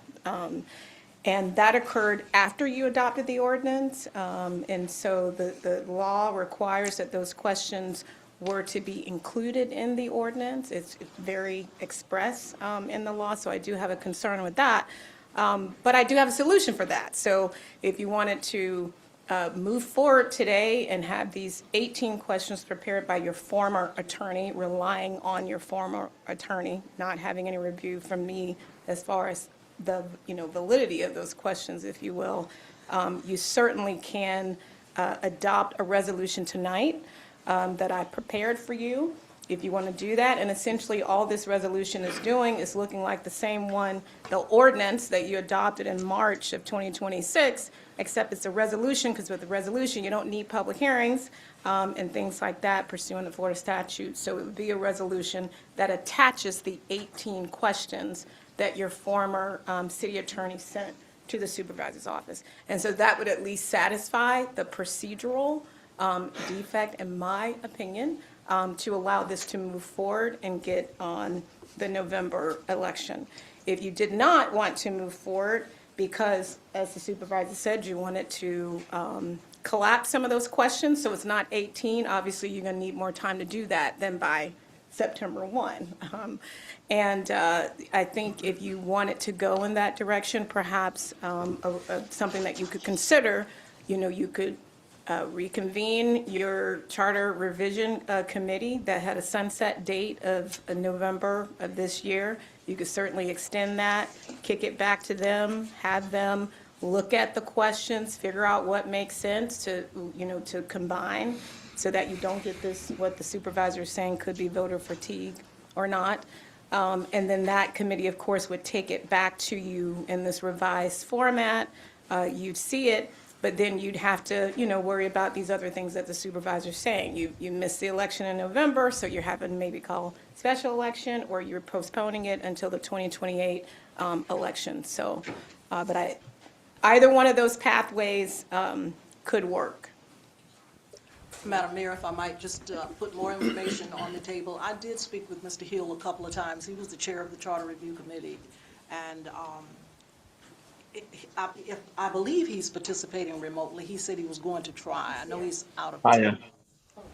Right, and so I will let him speak for himself. Mr. Hill? Yes, good evening. The Charter Committee did not, in fact, review the ordinance. We were only given the final report as it related to the items that were in place. So we didn't review the ordinance and we didn't, in fact, review or approve any questions. It looks as though the questions are just a breakdown of the summary from the final report, but those were not reviewed by the Charter Review Committee, and the items were not approved by us for any final instruction. The other thing that we have concern with is just the fact that we thought that there would be some community interaction as related to the items that were there, and that the commission would in fact finalize the items that would be considered for the ballot as a whole. What we have right now is just everything that we recommended being brought forward to a ballot. And I don't necessarily believe that that was the intent of the commission, nor was it where we just thought we would be providing the input necessary to put those things in place. And I think that there are some additional steps that need to be put in place before this goes to the citizens. Anybody have any input or questions? Yes. Thank you for the information. So based on what I'm hearing, there are a couple of things I believe we owe our citizens prior to this being on any ballot. So let me just state that I'm not in favor of moving forward with this being on the upcoming ballot. And the reason is, one, I believe the questions need to be vetted to see how to make sure they are proper for the ballot. I know when I reviewed the report, a lot of them were really just cleanup and scrivener's errors, I'll call them. And there are a few that are really changing the way we do things. So the other thing I remember, and I will say, before I was elected, I was a member of the Charter Review Committee, but left to when I became commissioner, is I know there was a plan also to review those recommended changes or amendments with our with the constituents, so that they understood what we were doing and they were aware of what we're going to vote on. So, I'm really disappointed that with all the work the Charter Review Committee did and the timeliness of it, that the final steps were not completed effectively. So, at this time, I just don't think it's reasonable for us to try for this ballot with the short time period that we need to get it. But I would like to see, and I don't know, this may be a question for the attorney, is I don't know if the commission needs to review this to make a different decision or see what our options are in light of having an ordinance. If we wanted to come back and decide what ballot this goes on, or do we get it back to the committee?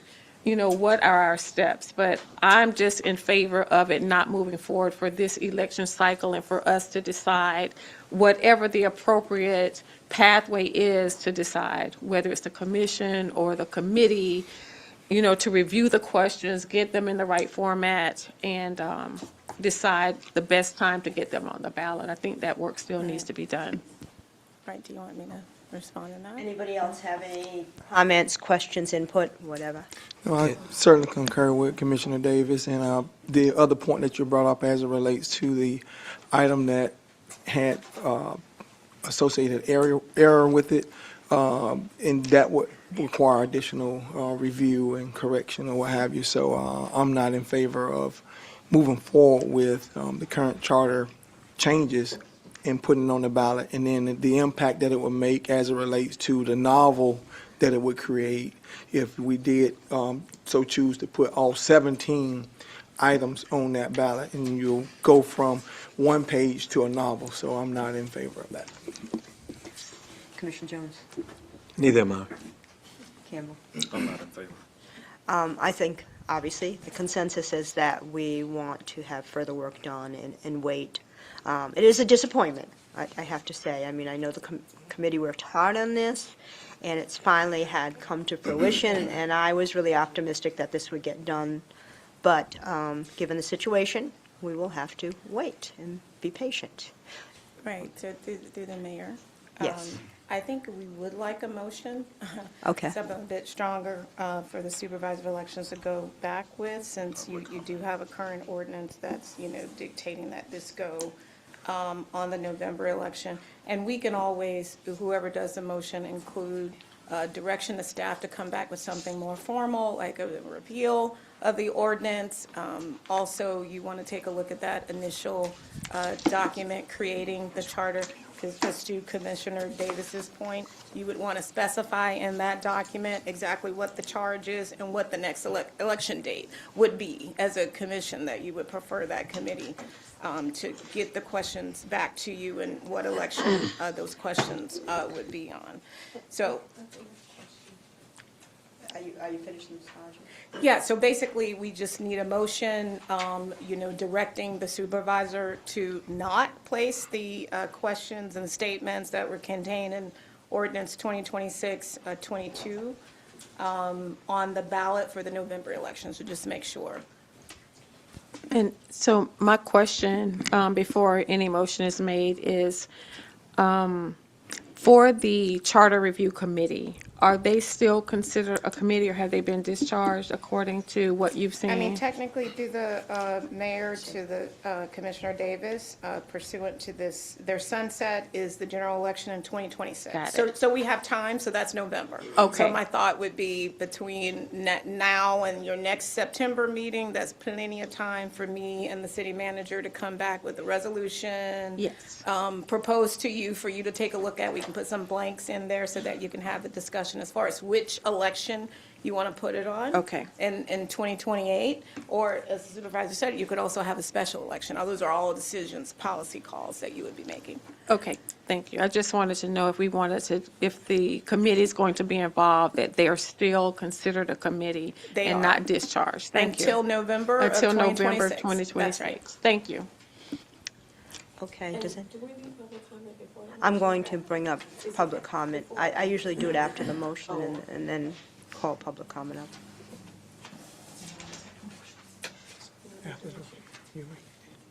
Don't fight over it. Somebody's going to. Yeah, so it's a simple motion. I Yep, think I'm right ready. now, we've got our supervisor elections here. Thank Okay. you. Yes. And it's just a motion directing, the supervisor election to not place the ballot summaries, title questions that came out of the ordinance 2026-22. Am I getting that right, Karen? Yes. Okay. Questions on the November 2026 election. Okay, so moved. No, I move that the supervisor of elections not place the ballot summaries from ordinance 2026-22, the questions on the November 2026 ballot. Good enough. A second. We have a motion and a second. I'm going to open the floor to public comment. Thank you, Mr. Overture. Ms. Kitchens?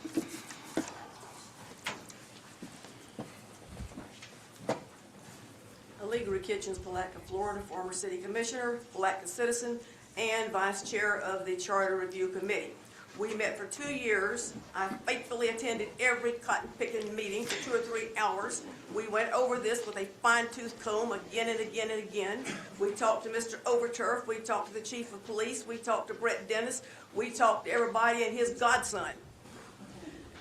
Whether maybe this wasn't said on the ballot, but the things listed here that are on the ballot are the things we went over with a fine-tooth comb. We questioned them. We went over and over and over. We decided these are the things by a vote of the committee, 12 people, majority vote. We decided these things should be done. And I don't subscribe to the dumbness of the voter. I know a lot of the people that bother to go out and vote are going to look at that ballot. and I have been in many elections where the state of Florida amendments were more than 3 pages.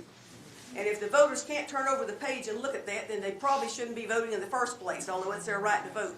So putting it aside because it's too many for the voters, you're impugning their intelligence. However, if the ordinance, if it came through and it didn't have the yes no thing on it, like Mr. Overchair says it should have, obviously it should have it. But to put this aside and us have to go back and do it again, so we have to dumb down the charter, combine things that probably shouldn't be combined. What do we combine? The police chief and the city manager? I mean, seriously. We went through the city charter piece by piece, and we didn't change the whole thing. These 17 things we felt were important. And as far as I know, and there's a couple of members of the charter committee here tonight, we read these over. And what I remember reading, and I still got my packages at home. I've got boxes of this stuff. Everything on that ballot is what we approved and we agreed to. We did not know about the yes-no thing. That's something that's a technical thing between the supervisor and election in the city. If you want to go ahead and postpone this because of some legal issue with the yes or no on the ballot, and you all didn't approve it at that time, that's your prerogative. I suggest you go ahead and move it forward if you want the charter corrected, or that's not corrected, there's nothing wrong with it. If you want it updated like you all said you wanted done, and you gave us the directive to do it. But if you want to put it off for a year or two, that's fine. But don't let the public think, and don't you think that we didn't do our due diligence and go through that, and everything on that ballot issue is exactly what we went through with a fine-tooth comb. We did our job, and I think we did it very well. Thank you. Who said they did? Thank you. I don't think there was any intent to say that the charter committee did less than the best they could do. And I don't think that was our intention. Not at all. And I personally would like to see it go through, but unfortunately, this is the situation as it is. And I mean, the charter hasn't been reviewed since its inception, as far as we could determine historically. It's well beyond time, but we want to do it right. And that's kind of the bottom line. So it's certainly a disappointment to me. So anybody else here for public comment? Seeing none, we close public comment. Roll call, please, Madam Clerk. Commissioner Campbell, Yes. Commissioner Jones, Yes. Commissioner Borum, Yes. Commissioner Davis, Yes. Mayor Carrera. Yes. Thank you. I'm going to open the floor to public comments for items not specified in the agenda. Public comments is limited to 3 minutes. And please give your name and city or town of residence. Mr. Deputy.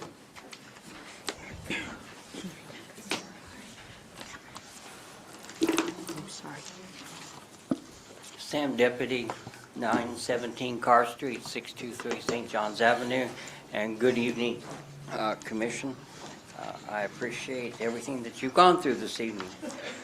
I want to speak about something that is dear to my heart because it is the downtown. We currently have 4 projects going on downtown. We have this water project north of Reed Street, we have Reed Street, we have the north-south COVID sidewalks, and we have St. John's Avenue.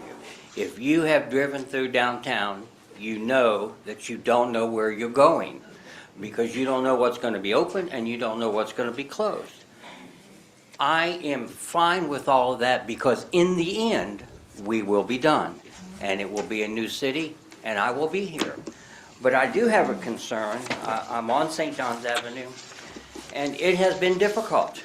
We are in the 8th year of a 2-year project, and I've been there since the beginning and the very first meeting, and I have the minutes. I have the attendance. I've got all of that. 8 years for 2 years. And it's getting more confusing as it goes. So let me tell you about the last week, the last 2 weeks that we've had. We're out of red dye. We're in the 3rd block of stamping the concrete red, and we have 8 blocks total. In the 3rd block, we ran out of red dye. I take it we didn't order red dye. So we stopped. Once again, we stopped. And then we moved the barricades from the 600 to the 900. We blocked the parking of the merchants on 900, but for 4 days we did no work. No one did anything. And so we made a phone call to Miss Oth and Miss Caitlin, and we got the barricades moved so that the merchants had parking. on St. John's Avenue. Now we have to drill, we found out, and they started today, we have to drill under the intersections that was supposed to be done previously, but somehow was not done. So now we have to go back and do that. The electrical that we have put in so far is on the curb side instead of the sidewalk side as previous. So now car doors are now hitting our outpost of electrical. So now the new ones have to be moved again, the new ones. And then we're going to, when this is over, redo the intersections that are failing and they're only 3 to 4 years old, and that's going to be another $1 million. They weren't done properly. They weren't inspected properly is our thing. We as merchants are getting frustrated because our downtown and our Palatka people are saying, don't come downtown, you don't know how to get through. Courthouse workers will tell you, we don't know how to get to the courthouse from day to day. We're looking for some strong leadership to come in and help us get through this project. Thank you. Thank you, Mr. Deputy. Is there anybody else here for public comment? Ms. Devon. And please fill out a yellow card. Thank you. Hi, Devin Pierce, 300 County Road 310. I'm going to speak like Sam about the streetscape project. We have 701 St. John's Avenue and 7 Urban Cafe, and we watch our customers struggle to get out of the car. They step onto the dirt. There's trees now growing into the dirt, and it's just we want some, like you said, leadership of, we just need it done, and I appreciate the project. Like Sam said, when it's done, it's going to be beautiful, it's going to be nice, but it's just, the 7th block has been 11 weeks without the amenity strip poured, so, and it's just been a problem for our customers, and they are noticing now, so if we can just get it done, that would be nice. Thank you. Thank you. Anybody else here for public comment? Thank you, ma'am. Anybody else here for public comment? Seeing none, we'll close public. We'll close public comment. Do we want to respond to these concerns? Ms. Curry? Would the commission like a response? Go ahead, ma'am. I'm only partially able to respond. I'm not involved with supervision of the construction. I'm also a merchant, so I understand the concerns. The project manager is here, Madam Mayor, and she will come up and Okay. basically. Ms. Caitlin, come up, please. Thank you. Hi, Madam Mayor and Commissioners.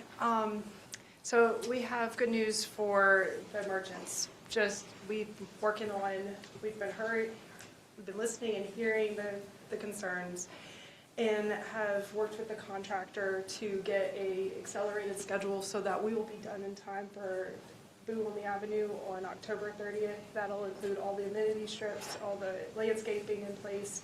The project will substantially be done at that point, and so that we can try to make sure that we're pushing and getting the contractor and this work done in time for the holidays. So we understand the importance of being done for being able to decorate with the lights for downtown and for the Christmas parade, and getting all of the parking back for our merchants. Thank you. Do you have a question, Commissioner Davis? In working with the contractor, there seems to be an opportunity for the contractor to work in a less disruptive manner. So when you're working with the contractor, can you talk about that? Because what we do see downtown is, they're right, whole areas, like what is the contractor completing at any given time? The entire downtown is torn up.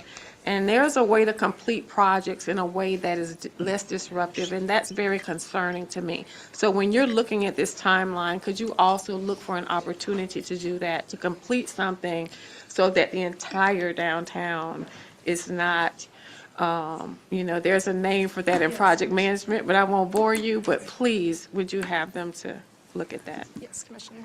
Thank you. Anybody else? Thank you. I'm sorry. Go ahead, Commissioner. That's fine, Mayor. I agree. And I know you're new to the city, But this is a ask that that the merchants have been asking for quite some time, and we've heard that there was gonna be an accelerated, plan to move forward. I would really encourage that to be,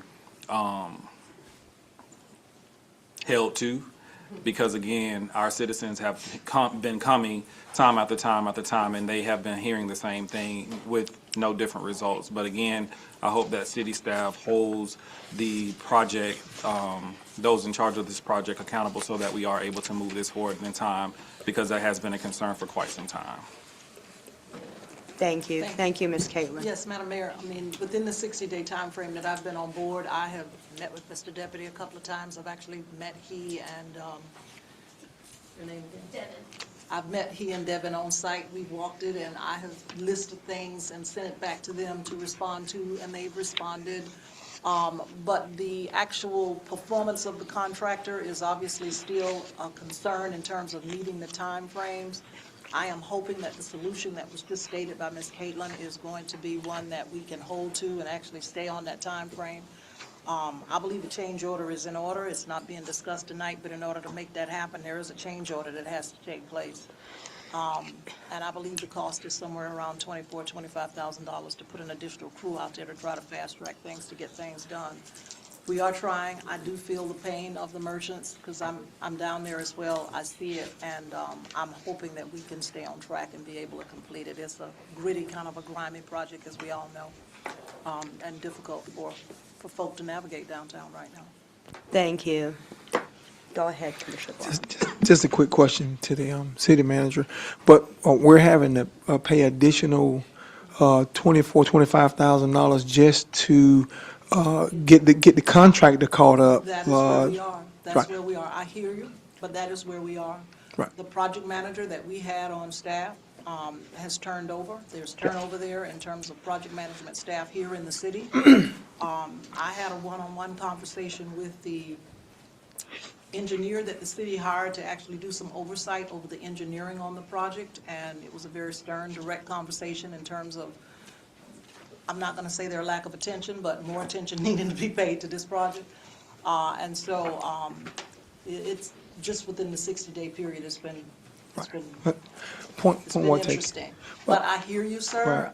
Yes, there is an additional charge related to the fast tracking. I'm not going to fight that because I want the project to be done, and I know the merchants have had it, so. Yeah, me as well. Yes, sir.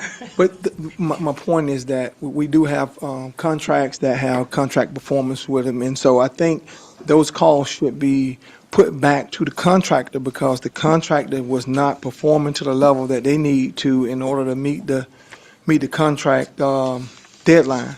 So if we're having to supplement that or get additional taxpayer dollars to do that, I would like to circle back around and see if we can recoup those dollars. In addition, Mayor, there was an opportunity, well, we spoke about the temporary wayfinding that would allow individuals that go up and down that corridor to know how to navigate not only the design of the going back and forth, but to let them know that merchants are open as well. So again, I have not seen that. I'm not sure if anyone else has seen that. I know it was in the works, but that was something else to help try to bring that down so that citizens and visitors would know how to navigate the downtown area. There was a signage, Ms. Oth did get the signage, and it was up in the 600 block for a period of time. In fact, I picked it up because it was sitting halfway in the road and brought it back here after that block was done at that point, to the point it was done then. It's not been out since. The other real problem, though, even in finding the businesses, and I'll just say this from my perspective in the 700 block, is that with that amenity strip as dirt and kind of overgrown weeds now, it is hard for people to navigate. I watch people and worry about, particularly people with mobility issues, falling or getting hurt. I've actually gone out there and escorted people over it because I'm afraid they're going to take a dive. So that really is a concern. I don't even know if there's enough signage to let people know those hazards. Anything that we can do. I think anything we could do, and if we could direct people with mobility issues to park on the side streets so they can enter the sidewalk on the ramp and not come across the dirt strips, that would be helpful. but thank you. And thank you, Ms. Caitlin. We're going to go on to the consent agenda. I've had a request to pull item Q. Is there any other items to pull?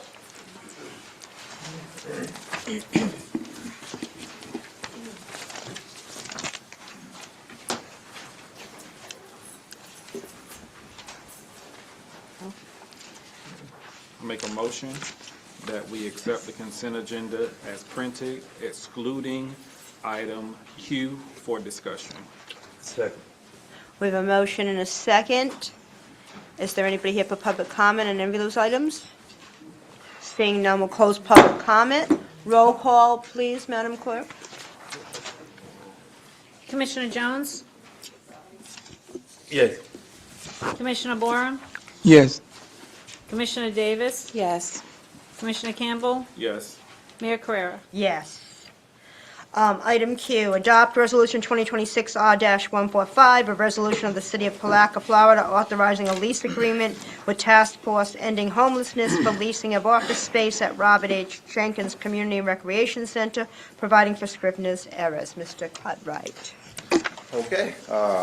Mr. Jacob reached out to me about a month and a half, 2 months ago, expressing the need to have a satellite office here in Palatka so he can have some reach out in Putnam County. At that time, we had one office on the west end of the building available. We discussed some different conversations about the contract that we have with ECS, and through conversations with him and his team and my team and the city manager, we came up with a complimentary rental fee for a monthly fee that's comparable to the ECS that we already have in the building. Other than that, any question that you have that's really pressing that I can answer. And if you need to, Mr. Jacob is here and his team here to discuss anything that you want to bring up about what they can bring to the community. Jim, go ahead, Ms. Davis. I want to speak on behalf of this because I am a member of the board for the task force, the executive board, and the request came through me, and of course I forwarded it to Mr. Cutright. Being a member on the board and representing the county, this coalition, the COC, it's for Northeast Florida, so it's a regional coalition that includes Putnam County.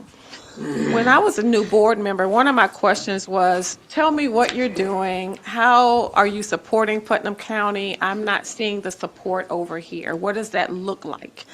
Because from my perspective, it did look like a lot of support was in the Gainesville area.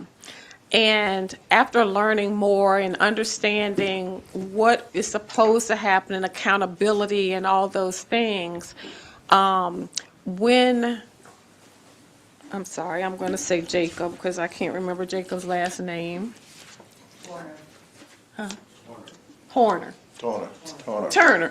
Yes, when Mr. Turner approached me and I forwarded it, I was definitely supportive of that because I believed that having an office here would provide support for the organizations and accountability.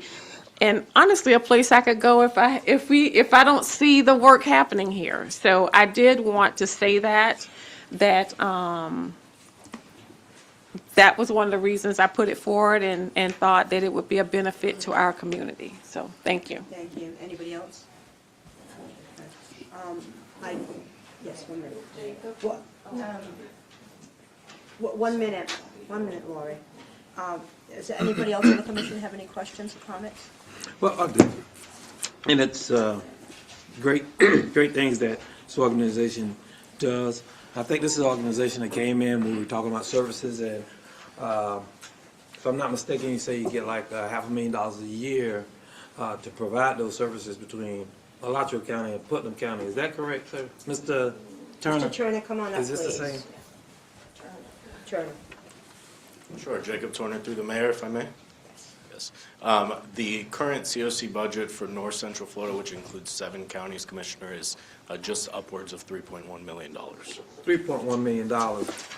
And we were talking about the level of services that you actually provide for Putnam and the homeless, and is very important. So I want to stress that. That's what I'm saying from this dais. However, we had issues with rental agreements, lease agreements, and I thought we were going to kind of like put it at a level where everybody was going to be paying like the same. We have some issues right now with some entities that lease from the city. Is this one of these, I guess I asked the city manager or Mr. Cutright, is this one of these because an agency with a budget like that, they'll be paying us like $3,000 annually, $3,348 a year for rent. And with a budget like that, I really think for the square footage that they're going to 372 square foot building for a year, and we're going to do that for 36 months. That's kind of on the low side. So is there a reason? Well, that is consistent with the ECS organization that we have in the offices as we have right now. So, I mean, I didn't ask them for their financial report. So, but it's consistent with what we've been given with the office that we have been out in the building right now. And I know we've changed management as far as the city managers, but I thought we had a discussion up here about that. We have. So I don't want this without me noticing it up here publicly, that we have said that, and before we go with another lease agreement, even though it's this great organization, a great cause, we don't want to go back down that road again. We want to kind of like get a level of consistency where it actually is not market rents, but I think a little better than that per month.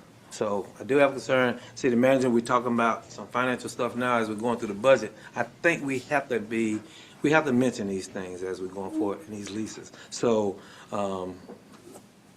my suggestion would be we need to look at that part of it. Not the problem with leasing, but the amount. I think we need to reevaluate that. So, okay, we would definitely go back to the table here again. The guidance before was to try to make sure the value to the community according to the price that we were charging, and we had an algorithm that we came up with, and we went with that same program to give them that price they have. But we can go back and look at it and see what would be a fair price and that's comfortable to the commissioners, also what Mr. Turner can afford to, and we'll go from there. I have no problem with bringing this back to the table. Well, may I ask you a question, Mr. Turner, a question? So, Mr. Turner. And Mr. Turner, could you please give us your name for the record, just because we didn't have you do that? Yes, Mayor. Jacob Turner, Vice President of Programs at the Task Force. It's not Turner, it's Turner. You can say Turner. It's spelled with an O. Turner. I can say that. I just want to make sure I'm saying that right. May I ask, what are you paying for office space in Gainesville? Sure. We currently occupy space with an agreement similar to this one with the United Way, and we pay $0 for that space. We also occupy another space in Gainesville, and I believe our rent on that space is just under $400. And I will note, Commissioner, that these are funds from the taxpayer, and the services being provided are services that go right back to the taxpayer. So it's for that reason that we believe that this cost is not only comparable to your existing tenants and represents a fair transaction, but it's also prudent in our responsibility to ensure that the dollars are stretched furthest. Great, and I do understand that. It's just a position that the city was in with other agencies. And so to be fair across the board, when we entertain these type of leases, we have to be consistent as well. And just so it don't come back to bite us, like it have in the past. So when I saw that, I just wanted to address it from the day. So Thank you. if it's okay with the rest of the commission, Commissioner Campbell, do you have anything, any input? I'm going to open the floor up to public comment. Ms. Reyes has a card here. Please come up, Ms. Reyes.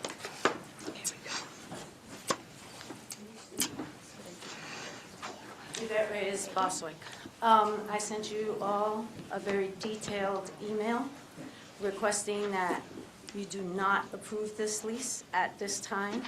As Mr. Turner said, he receives $3.1 million for all the counties that he covers.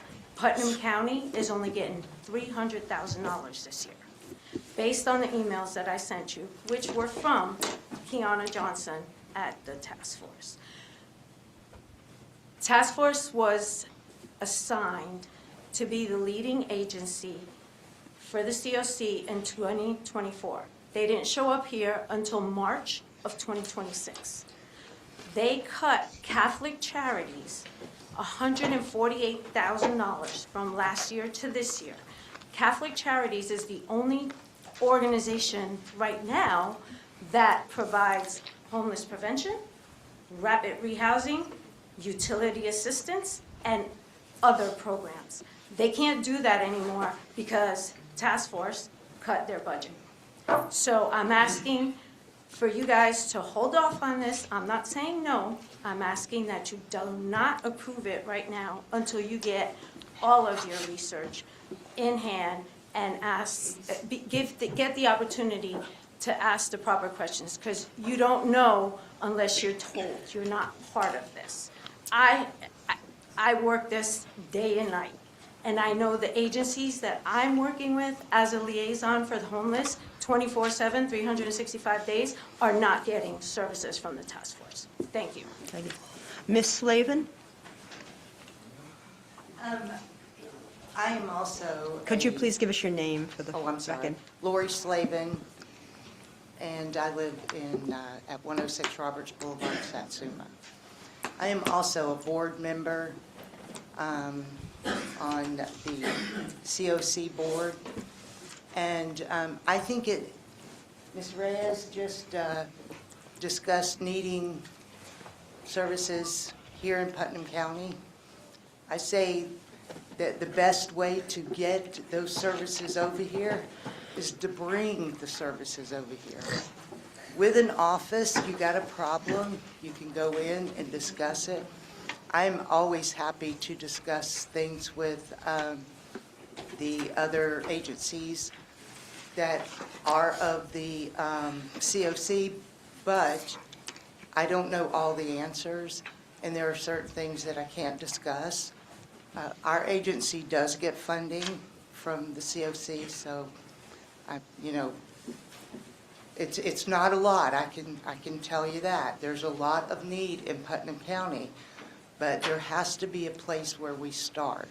And I'm in full support of it, and I think it will benefit the agencies that are working here because they will have a one-on-one contact. Thank you. Is there anybody else here for public comment on this topic? I signed up. Yes, you did. I was just letting you finish up in case you had to answer any questions. Come on, Ms. Quanch. Thank you, Robbie. Robbie Quanch, Palatka, Florida. I'm not against bringing him here and giving him office space, but as a member of Palatka, it is clear every day you can drive around Palatka, we have a homeless issue. That's not the first time I've heard that they've cut money in Putnam County. So if we're gonna help him, he needs to explain how he's gonna help us at the end of the day. Because all I see is, at the end of the day, we have to pay. We have to go out. Our law enforcement has to go out and fix the issues of homelessness. I don't see outreach anywhere. For example, I watched the county commissioners meeting. The county spent a half a day trying to search down for a homeless gentleman in Crescent City. He went to Grace and ended up right back on the street. That's exactly what happened. And they're looking for him again to try to help him. So I have no problem giving this man an office space, but there's a serious homeless problem in this community. For example, we all know I love the cemeteries to death. My grass didn't get watered for 2 weeks because the homeless people are going up to the cemetery and taking showers. They're leaving trash, so on and so forth. So like I said, I have no problem giving him space, but I need to know what he's going to give us back in return. Thank you. Thank you. Anybody else here for public comments? Ms. Kitchens, come on up.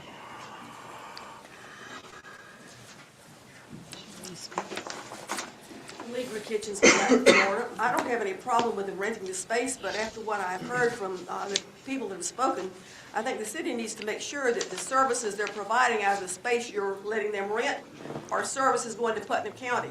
In other words, they rent the office here, or are they handling services in another county, or are they administering services and helping Putnam County and Palatka? I think that's gonna be the million-dollar question. What does the office here control, Putnam County and Palatka, or does it help other areas outside of Putnam County and Palatka? Thank you. Thank you. Anybody else here for public you ready? I just want to say regarding the. You gotta come up to the podium and, I know, and you've already had it and you really I know, can't cut. But this is a serious topic, especially to me, okay? And you all know this.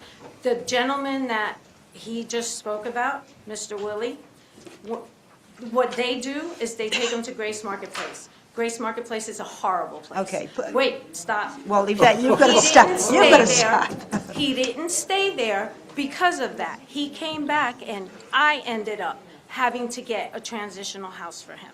So that's where he's at. He's not in Putnam County anymore. He went to a transitional house Thank in you. Melrose. Thank you. Is there anybody else here for public comment? Seeing none, I'm closing public well, Mr. Turner, come back up, I'm sorry, and if you can respond to any of these concerns and questions, that would be helpful. Thank you, Mayor. Jacob Turner again. First, I want to say I appreciate all of the feedback because we are driven by feedback and we can only make improvements and adjustments based on the feedback we get. However, I do think it's critical to acknowledge here tonight, Mayor, that when people come up to this podium, they're not sworn under oath. The statements they make may not necessarily be fully accurate to the record. And so I want to note that the amount of funding in Putnam County has not been cut. In fact, to that particular entity that was mentioned, who's still a very valued Continuum of Care partner, they were awarded a higher level of funding from the Continuum of Care board, not me, not my staff, but by the board who makes those decisions. And that agency respectfully asked for funding to not be given at that level because they didn't feel like they had the staff capacity to do that this year.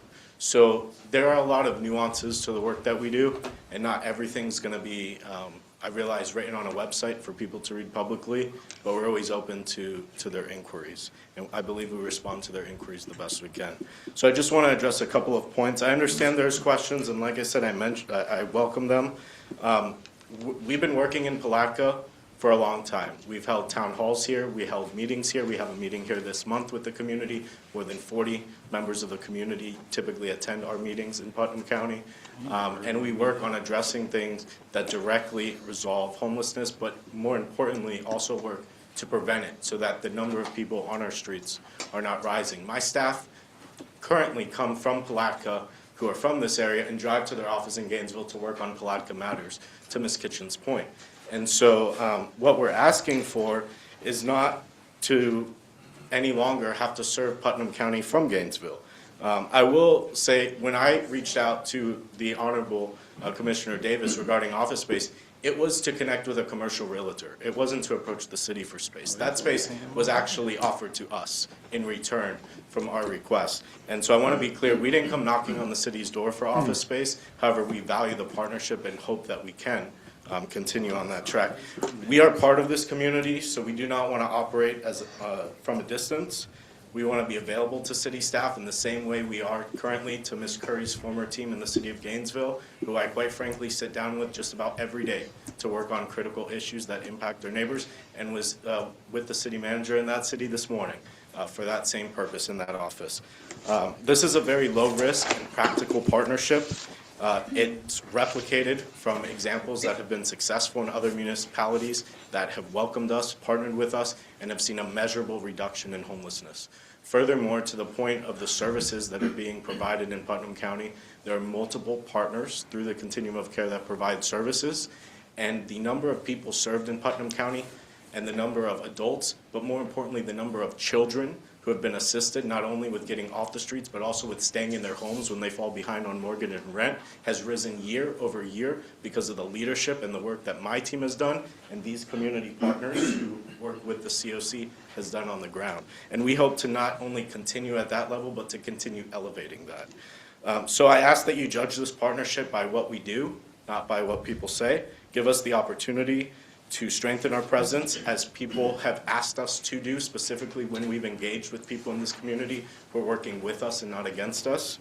And our direction is towards Palatka regardless. So while I strongly encourage that this item passes tonight and look forward to a productive and collaborative partnership with each and every one of the members on the dais and city staff who we already work so wonderfully with Mr. Cutright, Ms. Cruz.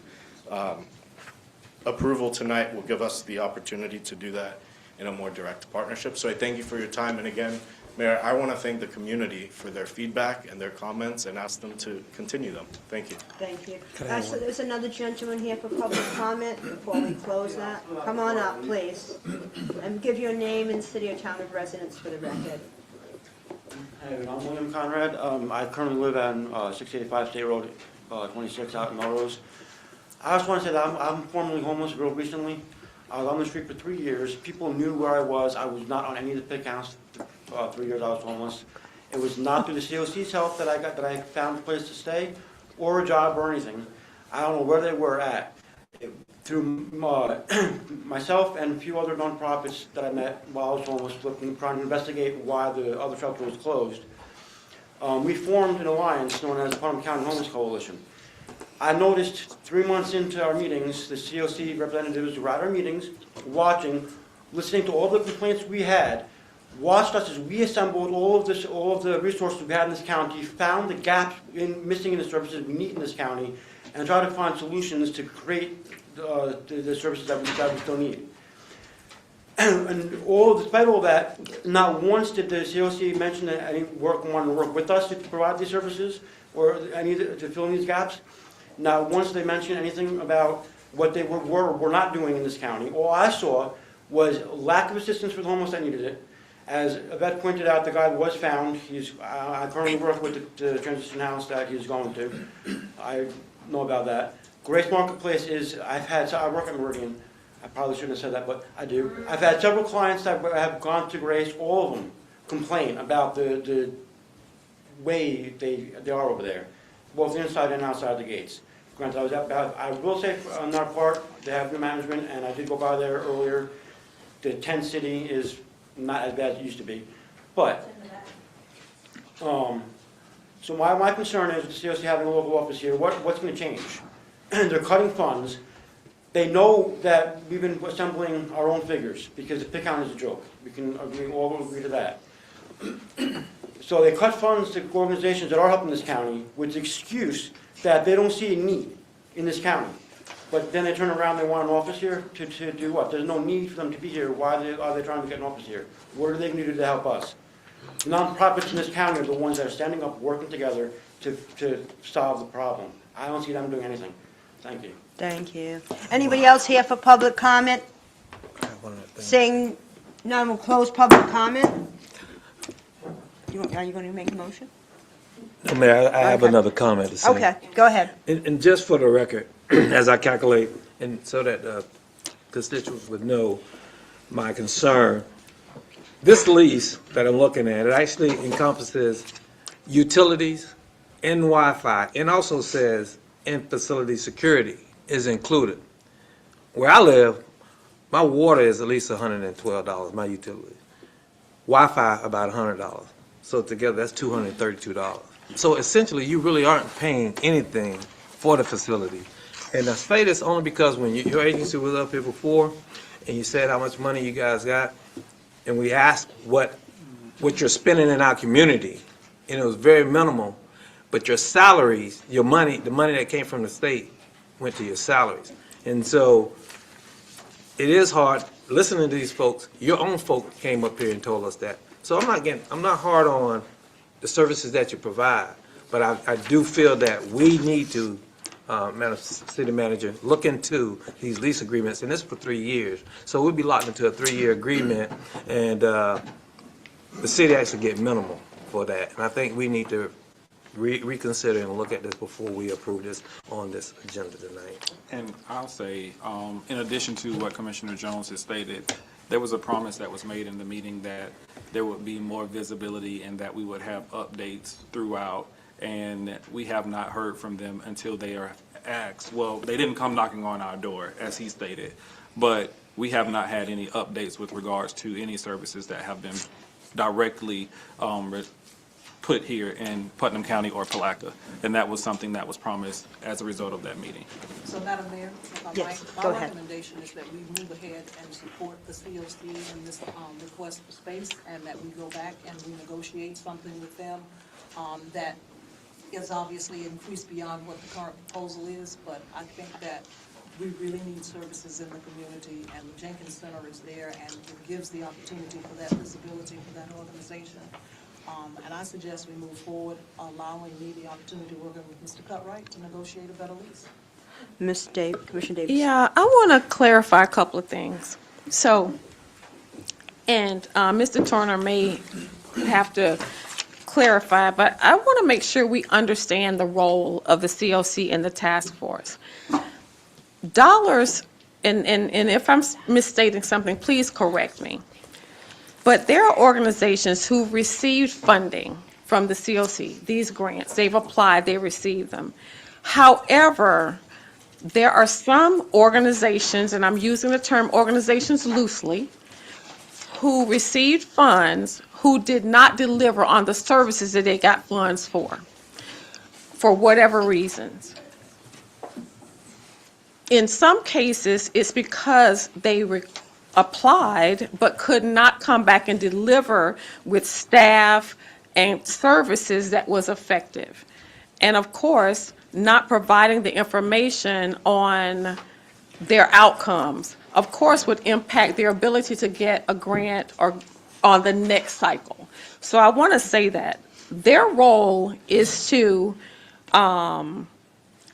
vet applications and provide funds, federal funds, to these organizations. And they report back to the task force. So I do want to clarify that. The task force is the overseer of this program. So one of the challenges we have in this community, and we've talked about it here from this dais over and over and over, on how to address the homeless situation in our city. We have provided some services, but truthfully, the city cannot be, and I want to be clear in providing certain services. We just can't do it. We've not even been able to agree on leasing to organizations who want to provide those services because we have had concerns about locations and where it would be and the impact on those communities.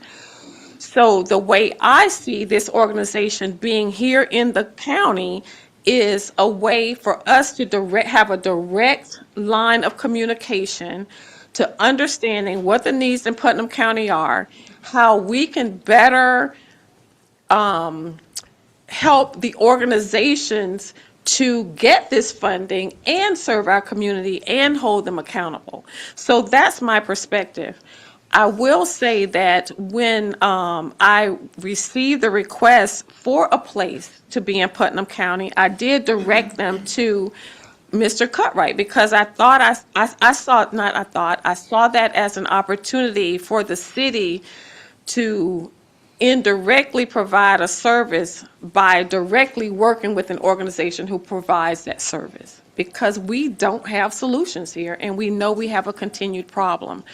So I just think it's an opportunity for us to hold them accountable, to support the organizations we have here, to find out why, to Ms. Reyes's point, that organizations are not getting the funds or all of those things.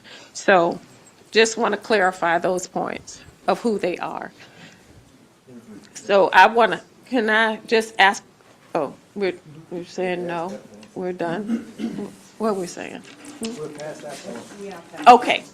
So to that point, I move that we accept the resolution 2026-R-145, directing the city manager and Mr. Cutright to negotiate the the lease agreement. Is that what I need? Okay, let me stop. I would like to ask the city attorney how we can move forward, because your face is telling me I'm not moving forward properly. So let me get clarification, because what I'm really trying to do is just say we can.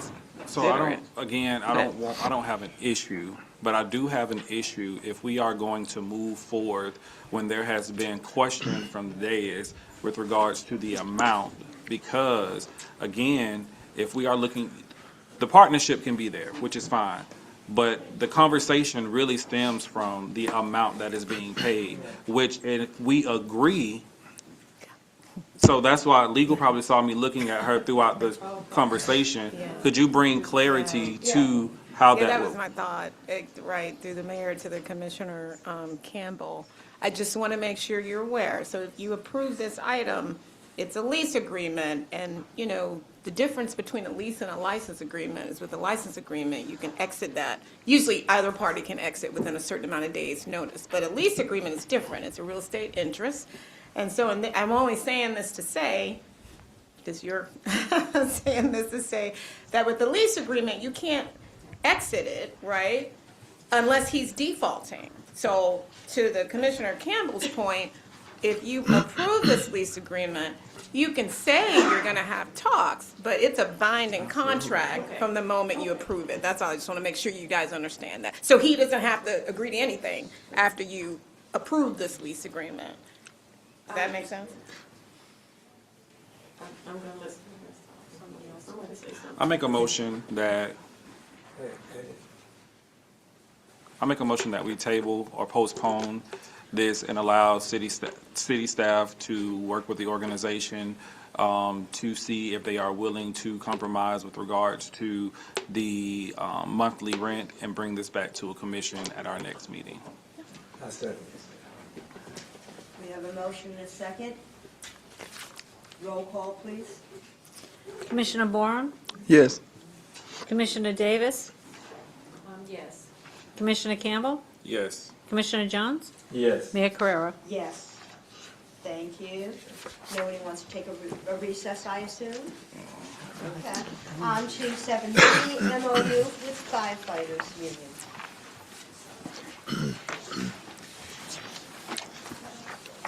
Madam Mayor, Commissioners, the MOU was brought to you all during an executive session, and it was at that time that we realized it was going to exceed the $25,000 threshold, so it had to be brought back to the vote. So at this time, staff recommends approval of the MOU based on the parties' established mutual understanding of the compensation methodology and resulting financial impact to the city. The MOU provides greater clarity regarding the calculation and administration of firefighter compensation for the remainder of the current collective bargaining agreement, promotes consistent application of the agreed-upon pay provision, and allows the city to more accurately forecast budget and manage the associated personal costs moving forward. There's been an Excel spreadsheet that was provided showing those costs. Any questions? Any questions of Mr. White? Okay. No? No. Okay. Yes. Yes, we need a motion. I move to accept the firefighters MOU, giving our city manager authority to execute. Second. We have a motion and a second. Is there anybody here for public comment on this item? Seeing none, we close public comment. Roll call, please, Madam Clerk. Commissioner Davis? Yes. Commissioner Campbell? Yes. Commissioner Jones? Yes. Commissioner Boren? Yes. Mayor Carrera? Yes. Palatka Housing Authority selection.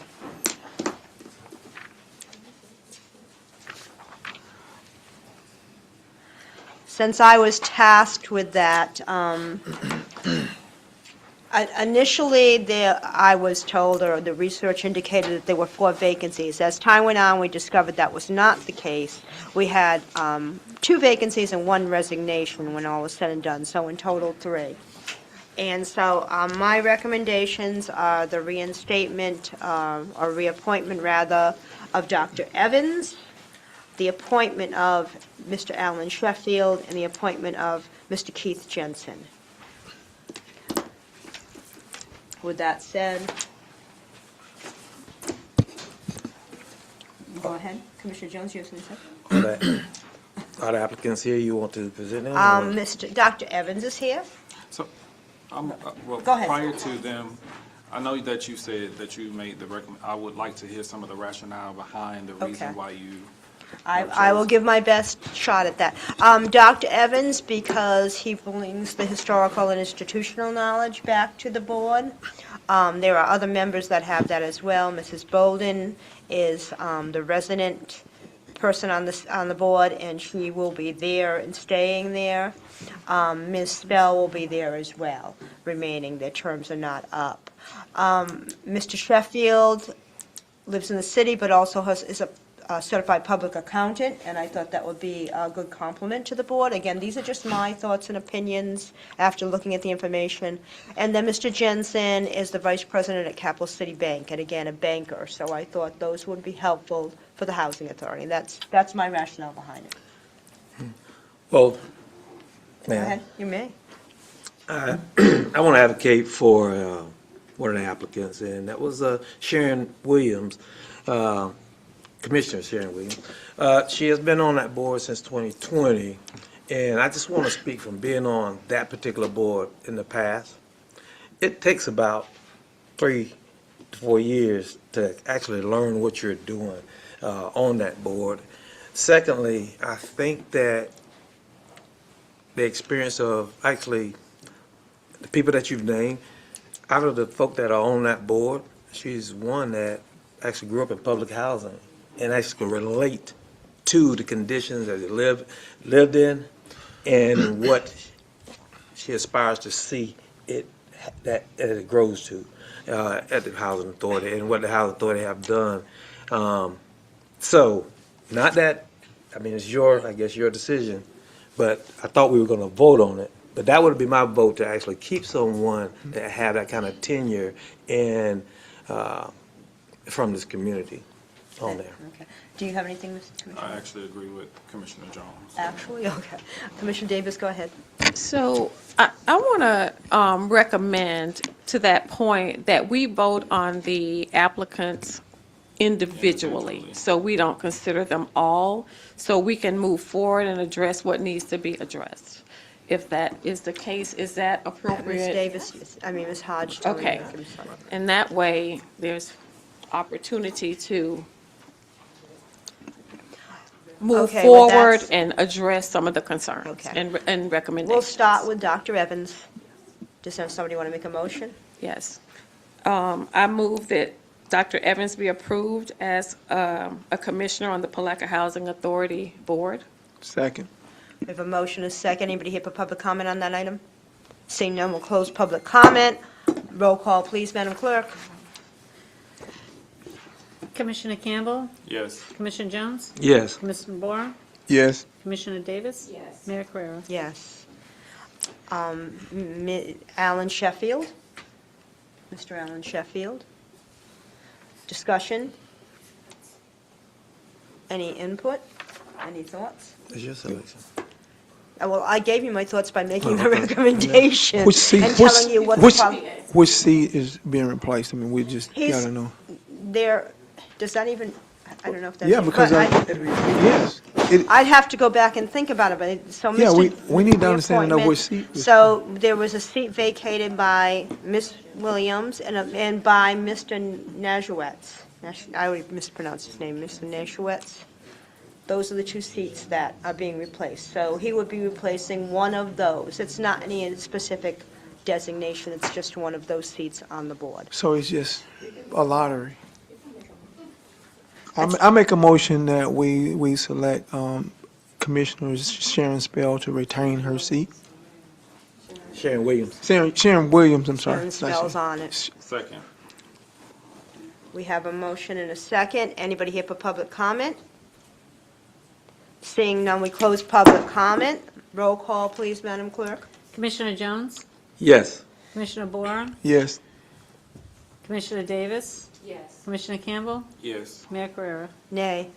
On to the last applicant, Keith Jensen. So it's either now we have Keith Jensen or actually Mr. Sheffield. Since they were both, there's one seat left and they both are applicants. I'll make a motion that Wait. we select. What were you going to say something? Okay, go. I make a motion that we select Mr. Sheffield for the role. I second. Commissioner. We have a motion, a second. Anybody here for public comment on this? Seeing none, we'll close public comment. Roll call, please, Madam Clerk. Commissioner Boren? Yes. Commissioner Davis? Yes. Commissioner Campbell? Yes. Commissioner Jones? Yes. Mayor Querem? Yes. Thank you. Prior to us moving forward, Go ahead. I do believe that there needs to, I'm trying to think of the best way, because I know I brought up previously with one of the board members that currently serves as the representative that lives in housing, the decline in health. And that was a major concern with regards to meeting attendance and things of that nature. So I wanted to make sure that we as a board knew that moving forward, and there would not be a lack in that resident being able to fulfill the duties as a board member. So that was one of the concerns. And with reference to because I brought it up in the previous meeting that there were only 2 vacancies, and even with the resignation, it is my understanding that the board has to accept the resignation of any board member on the Palatka Housing Authority, and as of now, we have not accepted any resignations from board. And if I'm wrong, but based on what was told to us previously, we have to accept the resignation of a board member. Could you, Ms.? Yeah, I'm happy to sort of look at this further, but I certainly have staffed housing authorities in my career, and I'm almost positive, but I can come back at the next meeting with a confirmation, that under Chapter 421, you serve until you resign, until you're replaced, and you've got to be replaced by certain, dictates, but I don't think you're serving, like, No, anyone I can get it, but that decide was not to what serve. I was advised by Yeah. staff, so. Yeah, so I'm not if aware there can be under clarity Florida. with regards to that, but that was I'm what I sorry, was Commissioner. advised from staff. Yeah, but under Florida law, which all Okay. housing authorities are governed by, 421, I'm not aware at all of the board having to accept someone's resignation. I get it, but if Yeah. there could be clarity, because again, I city will. staff. Yes, I'll look at that and. Thank you. And for the resident, her term has not expired. I understand. Yeah, and I'm sure there'll be somebody else willing to serve, as I understand it, on the board, should she not be interested in serving after her term expires, or resigning prior to that. I think Would it's be just it. a mixed. Would that be the determination of the CEO or the chair of the board, the housing authority? Whether she, specifically what, whether she Because, resigns, or? well, Commissioner Campbell was talking about the attendance, and so who is responsible for deeming that person unable to perform his or her duty? Right. Who would? I'll yeah. ask Ms. Hodges to speak to that. I mean, I don't know who Right, all. right. It would be you as a commission, a city commission. It certainly would not be the Housing Authority Board. And what's unique about Housing Authority entities in Florida is that you just can't remove them because you don't like them. You have to remove them because there's some malfeasance or something like that. And again, I can look at this a little bit more closely, but that's, my recollection. And to answer your question, so it solidify. would be the city commission. No, so what I'm saying, so to solidify that, like Commissioner Campbell say what he heard. I'm saying, are we supposed to get something from the housing authority telling us that that's the case, that that person is incapacitated or something that they cannot meet, or they're not meeting the requirements to be a member of the board anymore? Yeah, I mean, I think, again, it all sort of depends on, there's sort of 3 layers of laws that are governing. The state statute has certain dictates, and then at the local level, and to be honest, I'm not sure I saw anything at the local level relevant to the housing authority. Maybe, at least in your code, not in your municipal code. Maybe it's in a separate approved ordinance, and so, I think as a city commission, you can go in, and all of these things you're talking about, I'm used to seeing local codes that specify clearly you only serve X amount in your, no more than 2 successive, 4-year terms and things like that. So as a city commission, to the extent you don't have any sort of local rules like that, I would certainly recommend you get some so that you can better guide those types of things. as it relates to your housing authority? I think the most recent, which is kind of a nondescript, but I think the last I saw, the most recent resolution city put into place was in April 1962 for the housing my. authority. So, So needs to it be is a updated. bit outdated. So when we were meeting about boards, was that not an update to the policies? I'm not sure that I recall that it was that board included? All boards, I thought it was all were boards. included. But All boards were included in the workshop that we had, and I did reach out earlier to the city clerk asking for the information that came out of our workshop when we defined those guidelines. So that's something I thought we updated. Okay, and we need to look that up and make sure we did it and Correct, put it into the because correct we did. format. Yeah, Yes. I'm just saying so that we approved it correctly before we move forward. Anything else? Okay. On to public hearings. Request to annex, amend the future land use map and rezone 503 East Harris Street, Palatka.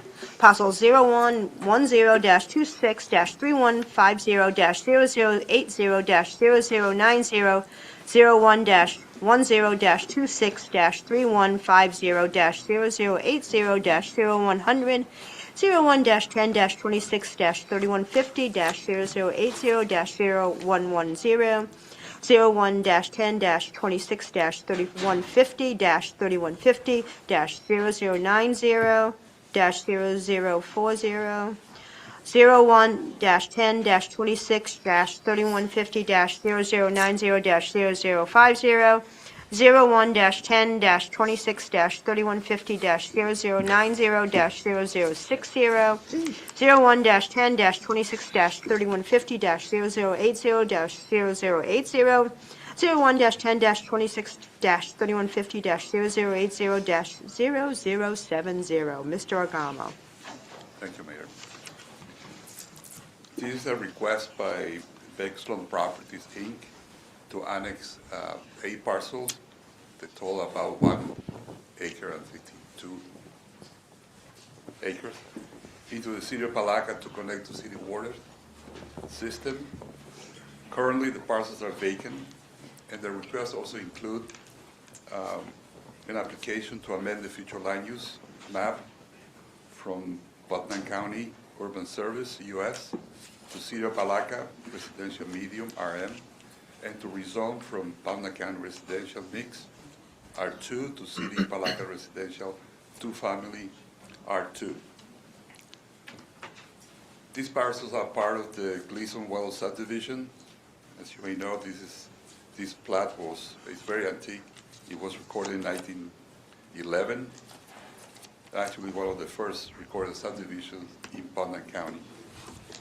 The intent of the applicant for this annexation and the application for future land use amendment and rezoning is to have city water into the property to eventually be able to develop these parcels. The annexation will allow the connection of water to the property. I'd like to point out that the annexation request, this would be the first reading for that, as well as the rezoning. The future land use amendment only requires one hearing, or one public hearing. So this was reviewed by the planning board, the 3 applications. It's recommended for approval. Staff also recommends approval.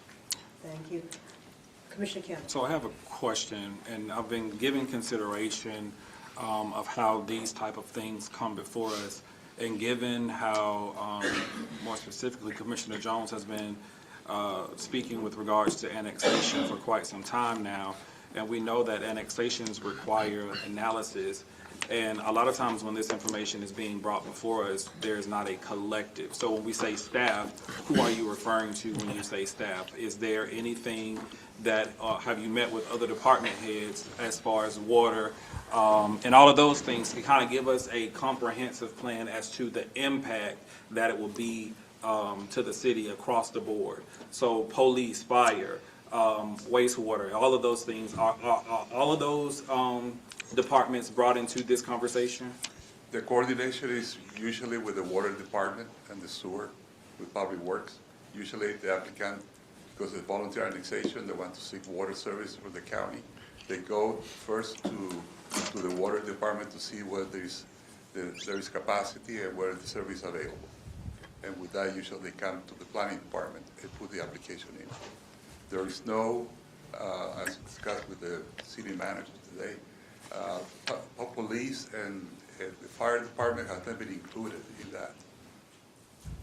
And what we're going to do is that we're going to include annexation into our development review committee. And so that we have, all the department will have a chance to review. Go ahead, Commissioner. He didn't answer you. So in, oh, I'm sorry, you're still on. So in that same vein, I guess my question is, is there a cost associated with annexing in? Because, you know, after the consideration we're doing with the race motorsports project, I'm having more and more questions as we're talking about annexing or not annexing or providing services to annexed and non-annexed entities. So is there a cost associated with this that has been determined? I think I hear you saying is there was an assessment of the impact, the resource impact to annex them in, or how much more taxation would this occur on our system is what I'm trying to ask. Well, Is that something you guys consider in this? The reason I'm asking this question is because previously when we had annexation questions, we were told that, you know, it has met this criteria, basically these checklists, and because they met the requirements, we basically couldn't say no to annexing. It's what I understood previously. So I'm just trying to understand now impact, because impact matters to us with what we're considering. like I said, the first thing they do is they need to determine whether the service is available and whether there is capacity. And that is done by the public works. And they inform that to us. And if there is capacity, we proceed with the application. The cost about police and fire to the city, what the impact is, let me tell you that most of the applications that we have for annexation are for single-family homes existing. So when those properties are annexed to the city, they pay their taxes. And part of the taxes is to support the services provided by the city. In this case, these are vacant lands. There are 8 parcels, they're vacant. And this is going to be developed, it's proposed to be developed with 72 single-family homes.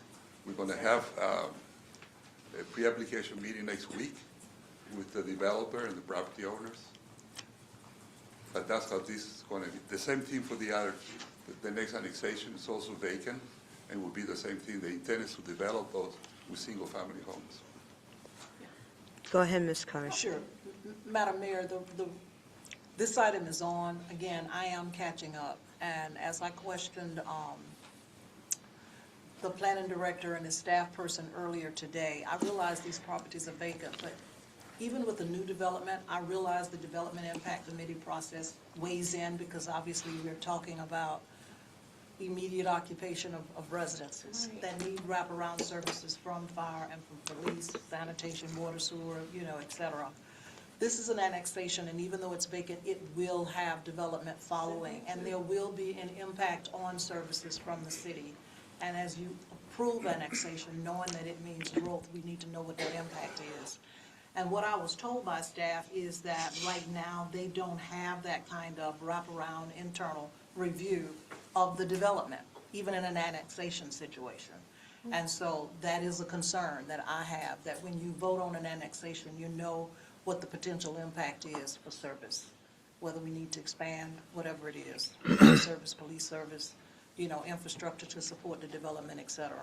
It's vacant, but there's still a potential impact, a future impact. Thank you. Yeah, that's why I was wondering, impact of 72 single-family homes potentially, Well, so. those we're going to be reviewing, like I said, there is a pre-application meeting next week, which all the department has invited. I already sent the invitation to them to come to the meeting. The developer will present his project, and we're going to provide comments. And after that, the project will submit an application, and then it's going to go to further review. But basically, the most of the annexations that we have are existing single-family homes. Or single-family homes. Most of them are. Correct, but this one isn't. This one is, yeah. This one, 72. this item, well, they're. Potentially. The eight parcels. No, I understand. 8 parcels with an expected application from a developer for 72 single-family homes across the 8 parcels. Right. Okay, we're saying, I'm very clear on that. Okay. Any other questions, Mr. Gallman?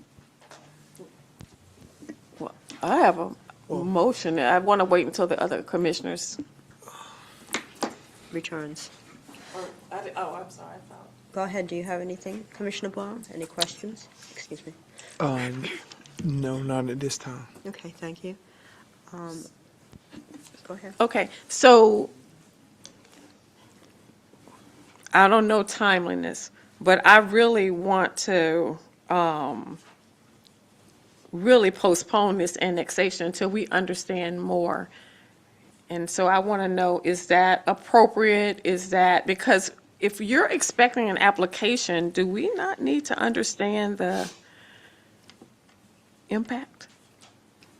Well, I think, well, Or am I misunderstanding?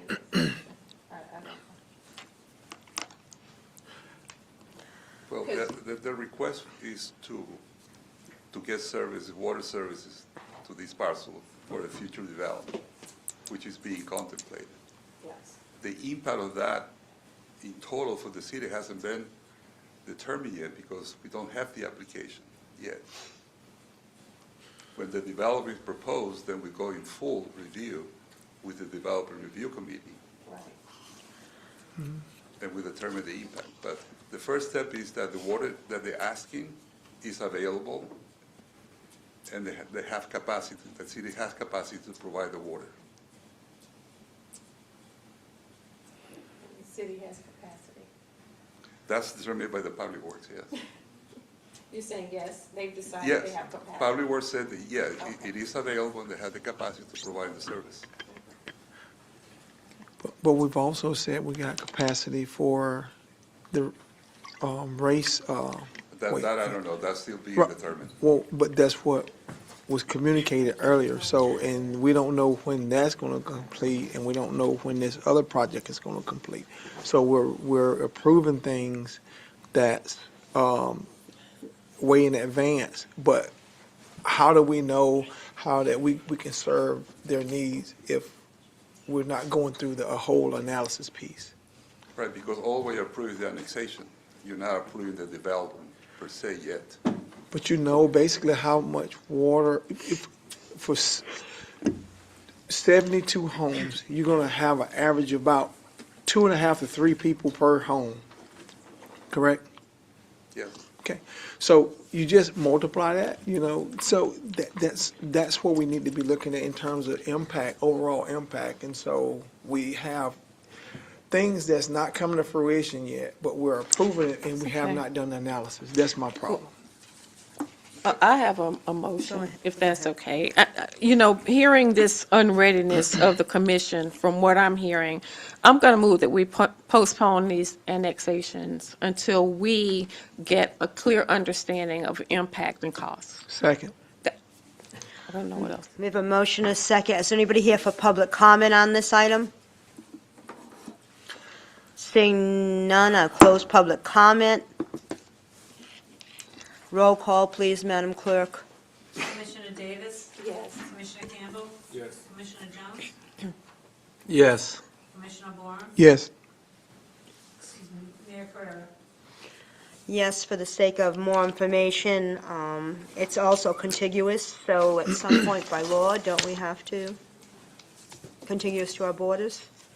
The property? It is contiguous, Yes. absolutely. It meets the annexation. Okay, of the but, site. so we're postponing it for more information. I have a question. Go ahead. So, I have a question. Yes. About contiguous and required to provide. Right, so just to answer your earlier question, Commissioner Davis, so you're not required to take an annexation. That's at your discretion, so I don't know where Okay. you might have Just making sure. heard that. But if they're petitioning you to add their property to the city's municipal boundaries, but you can say no to that. That's in the discretion of the city commission. I will say that I had a conversation in full transparency with Lorenzo. Still learning last names. Sorry. And just from a checklist sort of standpoint, there are some statutory requirements that you need to meet, notice requirements and things like that, that have not been met in this case. And so on top of, you guys are raising policy issues, but I have flagged those defects, if you will, but it wasn't anything that could not, I think, have been cured by the next meeting. So that's why my recommendation on this wasn't to like pull it because of those things. But he knows, and we've had this conversation on this one and the next one, that these statutory requirements that you're talking about, you gotta have meets and bounds, you gotta have map, the notice has to be a certain way, those types of things also need to be addressed. So that's just, information for you to know. But was there another question that you had? I'm sorry. No, well, what you just said confirms that I made the right motion. Okay, The only other thing Okay. I'll say is, when you postpone without a specific date, you're really kind of killing it. So I don't know if that was the intent, or if you want to postpone to the end of the September meeting, but that's totally your call to make. it wasn't mine. Go ahead. Oh, you want to say something? We'll make them come back, and they have to do some house cleaning Well, anyway, that's so true. Yeah. I think that's what we should do. That'll work. And that's very helpful. Okay.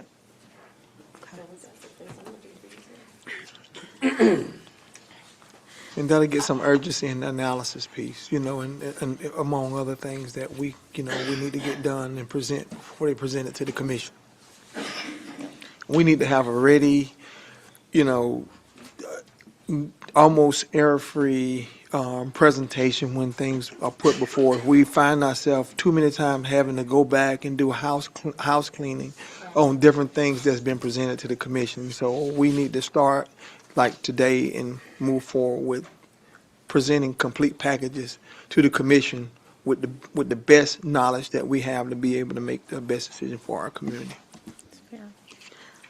Also, is the applicant here? It's just a question after the fact. I didn't see any applicant that I should have asked, but I don't see the applicant here either.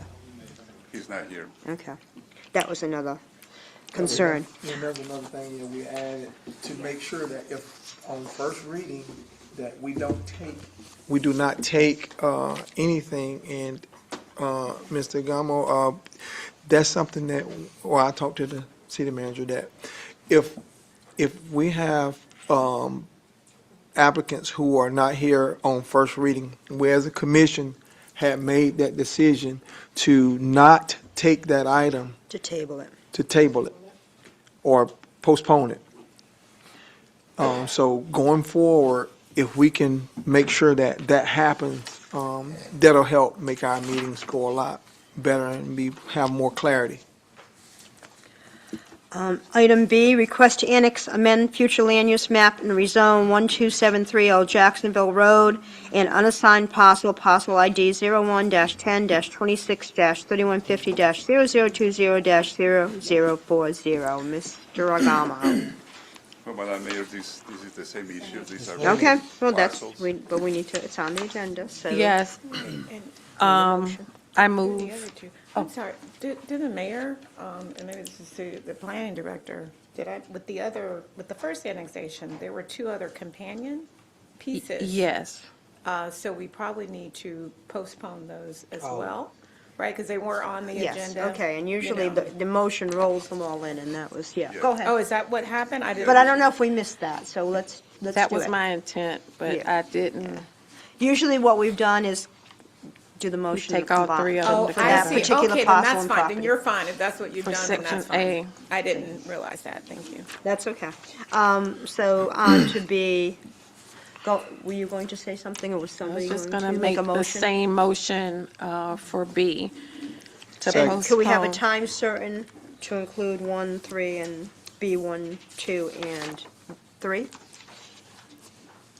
That is the same one. It's It's up if- to him if- to clean it up and get it back noticed correctly. Right, but aren't we going to make a motion to, It's the same motion. but we that don't we- need, oh, it's a My, different. but it's a okay, different then parcel. here's my It's different question. property. If I make a time certain here, I did not, Yeah, so I think you can Make go it back there. and you I- can do it, you yeah, can I go was back on the and do the next- time I was on certain. because the that other was, one. it was not my intent to kill it. It was my intent to just- move it to a time certain, and I did Yeah. not say I that. can tell you to clean up the notice issues on both of these. I don't think that would be ready, because also it entails the applicant getting a survey. Correct. So it would not be ready probably until that second meeting in September. Okay. I mean, or maybe even that first meeting in October, but certainly not the first meeting in Correct. September. It wouldn't be ready by then. Okay. And then, I'm again, this, we on B now, we keep jumping around, so on B, No, which is we're a on different B. parcel. Yeah, I know. I move that we, same motion, to postpone the annexations request due to not having the cost and resource impact. Commissioner, it would be to continue the item to the time certain. Okay, okay. Yeah, so you can postpone it. I think, I'm to sorry, the, continue. I'm just trying to make the same motion I made. I'm not trying to, Right. I don't Right, know. it's a different parcel, but yes. So moved. Well, let's be clear. I think Yes. no, I think the postpone is fine. So you're postponing taking any action on this. Right. So it's not a continuance. You're just postponing it until the second meeting in September is what. My motion was to postpone the annexation. And the future land use, all three of those are all the same. In item B, Yes. all areas of item B Right. to The a second meeting. time certain. Yeah. Second Yes. meeting in September. That's right. Second. We have a motion and a second. Is anybody here for public comment on this item? Also, the applicant's not here for this item as well? It's not, it's the same Okay. applicant. I know it's the same applicant, but still asking the question. All in favor? Oh, no, wait a minute, I didn't want to do that. Anybody here for public comment? Sorry. Come up, Ms. Kitchens.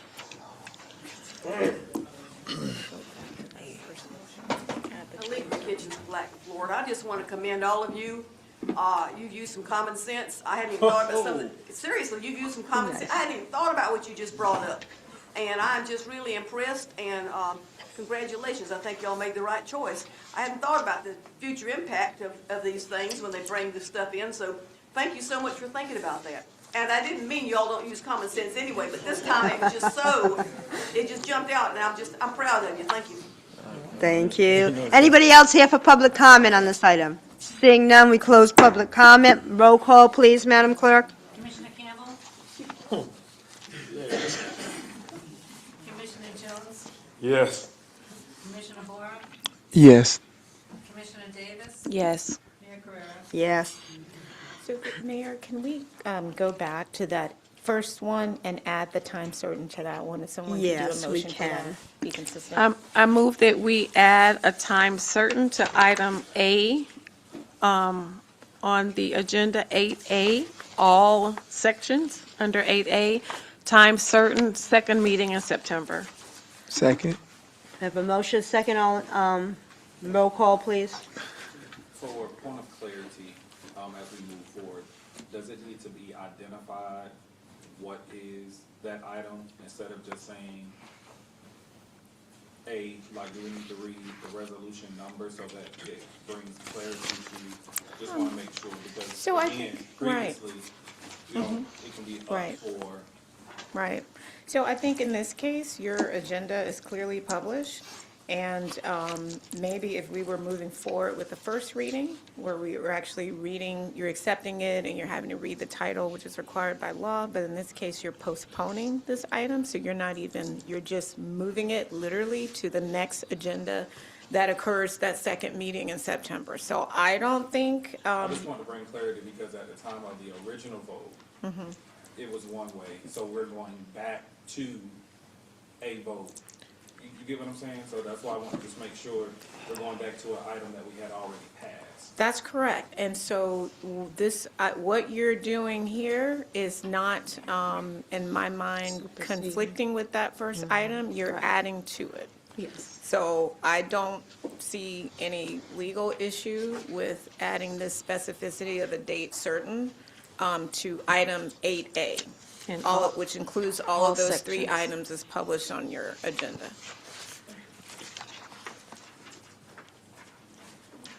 Go ahead. Commissioner Jones? Yes. Commissioner Boyer? Yes. Commissioner Davis? Yes. Commissioner Campbell? Yes. Mayor Carrera? Yes, thank you. On to C, request to amend future land use map and rezone 1509 St. John's Avenue. Mr. Agamo. Yes. Commissioners, this is a request for a future land use amendment and rezoning for a property that is at St. John's, 1509 St. John's Avenue. This item was heard by the planning board. They made a recommendation to the city commission on the application. And I want to go a little bit on the background of this item. The issue here is, I'm sorry, I hate to do this, but this is quasi judicial. It's quasi-judicial, So yeah. can I just say a few things? Yes, I didn't know if 'Cause you wanted to we've go got- before Mr. Agamo or Yeah, after. I'm sorry, that's my Mayor. fault, No, I okay. didn't tell you, so I apologize for that.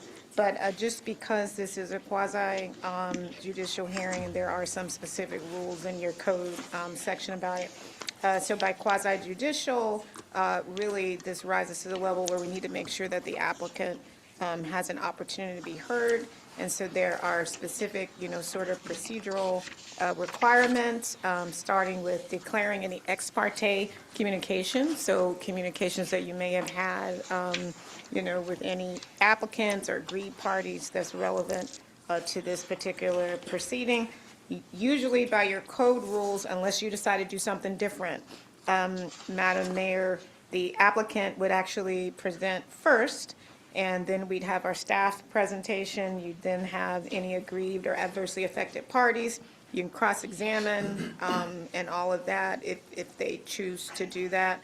Your rules have a maximum of a 30-minute presentation. I don't know how much. I know the applicant had a PowerPoint and not sure how much you need.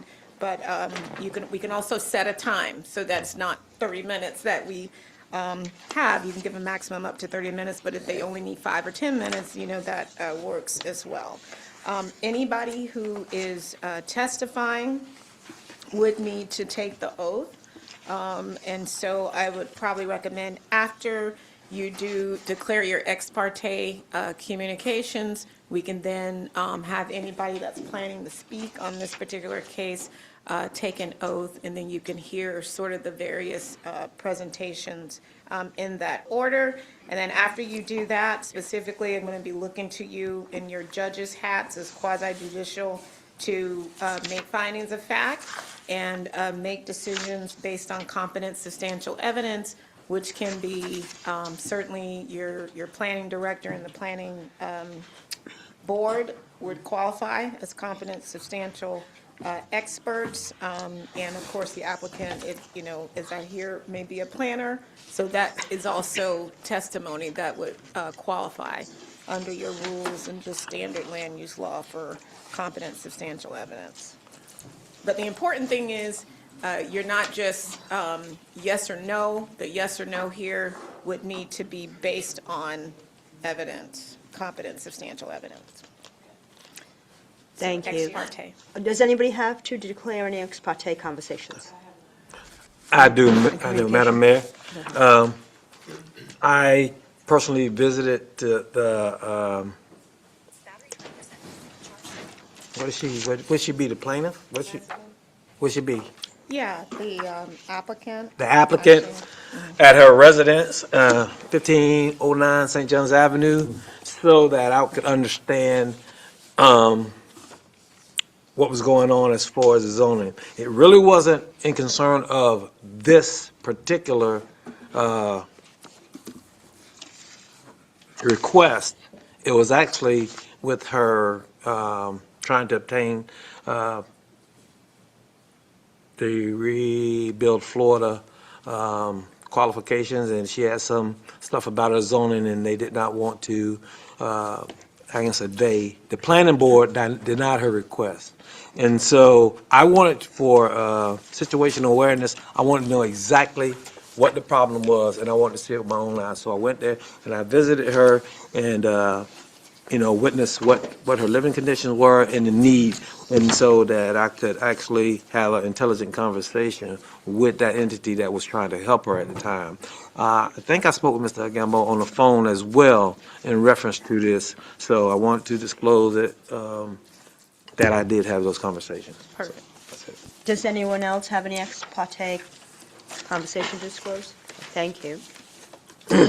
We're going to ask the applicant to come up.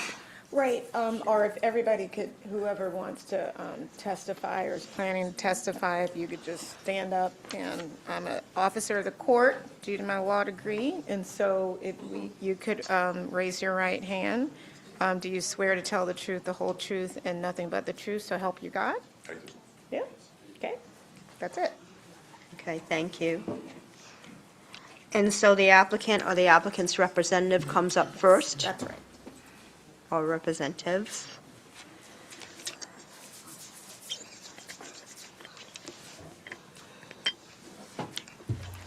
Good evening.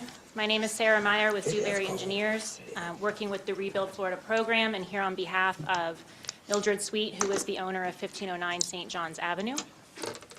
Our request in front of you tonight is to amend the future land use from commercial to residential high density and to rezone it from C2 intensity to R3. And my presentation is going to include both of those requests, although I realize they are separate items that have to be moved and voted on separately. But for the sake of time, I'm going to do them together. So on the next slide is just an aerial. I know you guys are really familiar with the area of St. John's Avenue. This is to the west of the railroad tracks, so out of the more downtown area of the city. Her property is outlined in orange and fronts on the south side of St. John's Avenue. It's kind of a mix of uses out there. There's a good bit of residential, but there's also a good bit of non-residential, some commercial, some auto body, some personal service type businesses in the vicinity. She is participating with the Rebuild Florida Housing Repair and Replacement Program, and this is a state program with federal funding. They assist homeowners who have sustained damage to their houses due to hurricane-related weather, and they prioritize low to moderate income households, households with seniors, and also individuals with disabilities. Our structural assessment of her current existing home did find that the foundation and flooring system was unstable. There was some separation at wall to ceiling joints, and there are definitely some code compliance issues since this is a much older house and Florida Building Code has been updated numerous times since then. So there are some code compliance issues with the structure. So the program would be assisting Ms. Sweet with the replacement home, and that is our involvement in this request tonight. So as I've mentioned, we're going from commercial to a residential land use and from C2 to the R3 multiple family district. I know that's confusing, but R3 does allow for single family homes. And the reason that was chosen was because it is already in the vicinity of the property, so there is a continuity there, and it's contiguous to other properties that have that existing zoning. On the left is a picture of the city's future land use map. Her property is outlined there in the center, and you can see the red color is the commercial land use that is assigned to those properties along St. John's Avenue. But to the south, in the sort of tan or grayish color, is the residential high land use that we are requesting to go to, which is shown on the left. I mean, on the right, sorry. So you can see it's contiguous to our property, our southern boundary. It exists in the area. This isn't leapfrog pattern. It's there, and it would not become an isolated district because it does touch other residential high land uses. So when you are analyzing a land use amendment, you have to look at compatibility of the uses with what you're proposing and what you would be near that's already existing. So this is an interesting situation because the property already is residential. It has a house on it that's been there since, I don't know, 1925 or something like that. So it's an existing use, but it's not in conformance with the city's policies because a commercial land use designation was placed on it. So Florida statute states that compatibility means there's a condition in which land uses or conditions can actually coexist in relative proximity to each other in a stable fashion over time, and that there's no negative, like undue negative impact directly or indirectly on any of the uses in that area. So as you all are familiar with, this is an existing house, an existing neighborhood, fully developed with a mix of established uses that have existed together without much hardship, from what I can tell, directly or indirectly on each other. So it's a compatible situation that is working. The city's comprehensive plan has a couple of policies that I thought were relevant to mention tonight. Policy A123 talks about how the city shall consider establishing new community redevelopment areas in areas at risk from blight, including the corridor along St. John's Avenue. And I thought this was interesting to point out because it says that they should consider it, but there is, at this time, as far as I know, no adopted policy for community redevelopment of this specific section of St. John's Avenue.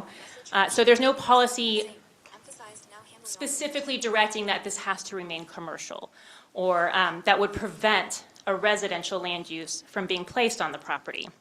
Furthermore, it actually is in alignment with this policy because it would actually bring redevelopment, a new house that's up to code, up to standards, and would minimize the blight that could potentially occur if this was not addressed. Policy A193 speaks to the residential land use directly and talks about how it should be, residential land use should primarily be used for housing, but it should also be protected from intrusion by land uses that are incompatible with it. And I personally think this situation is not incompatible. As I mentioned earlier, it's an existing situation with a mix of uses. It's been going on for a while. Miss Sweet wants to continue to live there, so she has no issue with some non-residential uses being in her neighborhood. But this has been existing as residential for over 100 years with the house built in the 1920s. And this policy states that residential uses should be protected from intrusion of non-compatible uses. So the fact that this has now a commercial land use on it when it's always been used as residential is maybe lacking in the protection area. It's an existing use, it's an established use, it's almost a historical use of the property, and it wasn't protected by allowing it to remain as a residential use. And then if we look at the associated rezoning of it, you can see the C2 red zoning districts along St. John's Avenue, but R3 again is just to the south.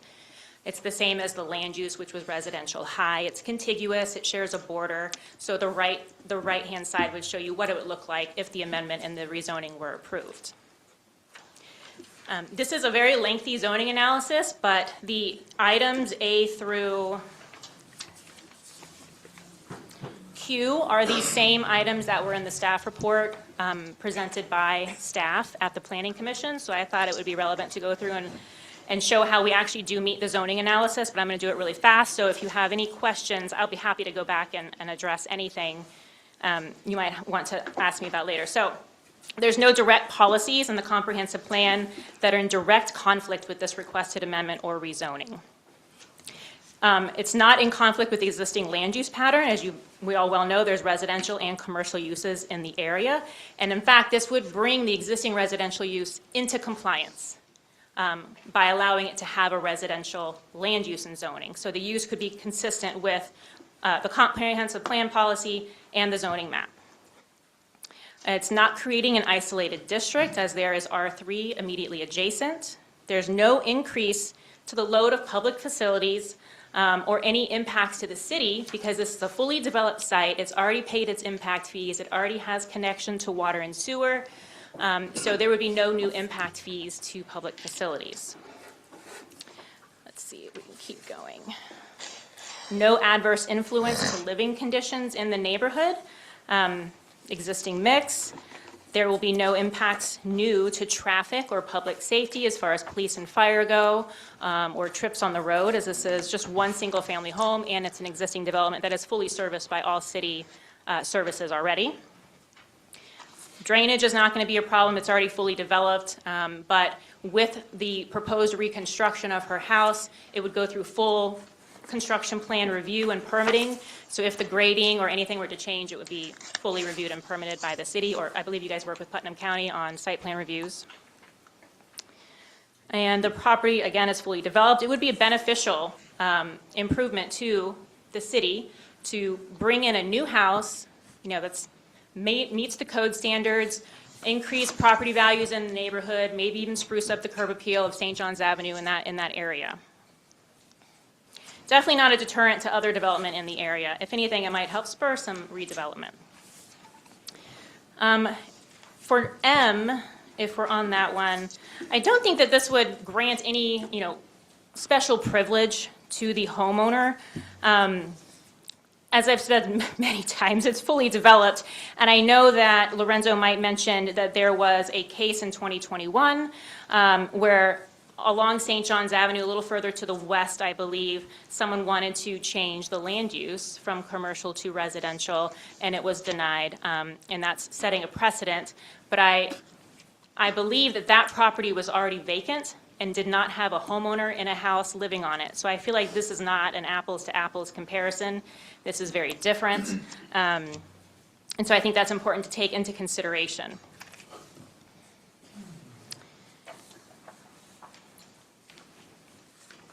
And then the next slide with, if you can see that, it's an aerial showing the commercial and the R3 zoning district that exists right now. And her property is in the middle there. It has a yellow dot on it just above the R3 label.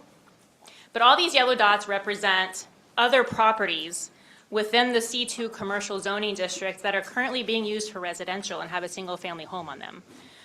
So there's quite a few nonconformities out there that I realize not everyone is here asking to rebuild their house, but we are, and it just goes to show that there's a mix of uses out here that's quite compatible.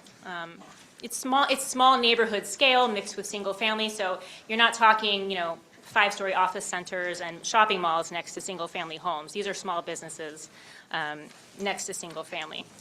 And then on top of that, I do have letters that I can submit to the clerk for support from neighbors. And some of them are even small business owners, like in the neighborhood, not just other single-family residences. So the fact that some non-residential owners in the neighborhood want her to continue to live there and rebuild her home, I think that says a lot.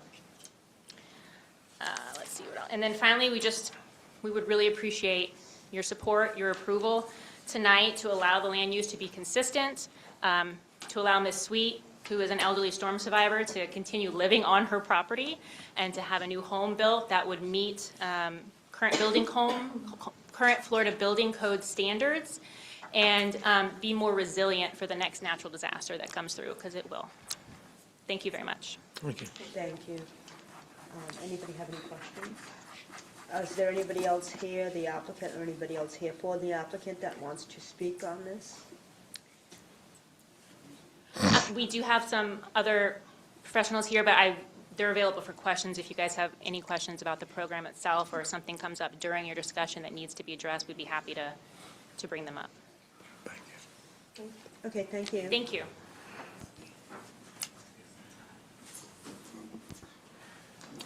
And please give us your name and city or town of residence. One more time, please. Your name and, I'm sorry, oh my God. Your name and city and town of residence, city or town of residence. Yes, my name is Tanya Bowles. I'm a resident of Hillsborough County, Tampa, Florida. The applicant is my mom, Mildred Sweet, and I'm just standing before you all. I've never done this before, so I'm a little nervous, but I'm speaking as a daughter. This is an opportunity of a lifetime for my mom. My mom lives alone. My mom is a widow of a vet. She lost her husband 4 years ago due to 6 years ago. Sorry, 6 years ago, due to COVID. I worry about her all the time. I worked today, I came down here, so I can attend this meeting. I'm driving back tonight. That's how important it is. It gives me great comfort to know she's right down the street from the Palatka Police Department, because when I can't get on the phone, I'm calling. I say that to say, my mom was born and raised in Palatka. That same street as a child, I walked to go get a frozen cup, chili cup, whatever you call it. That's home to her. You know, she knows quite a few people in Palatka. If they call her Sweet, they say she's every bit of her last name. You know, so I'm here as a daughter, pleading with you all to consider allowing my mom to stay in her home. I'm sorry, I'm getting nervous.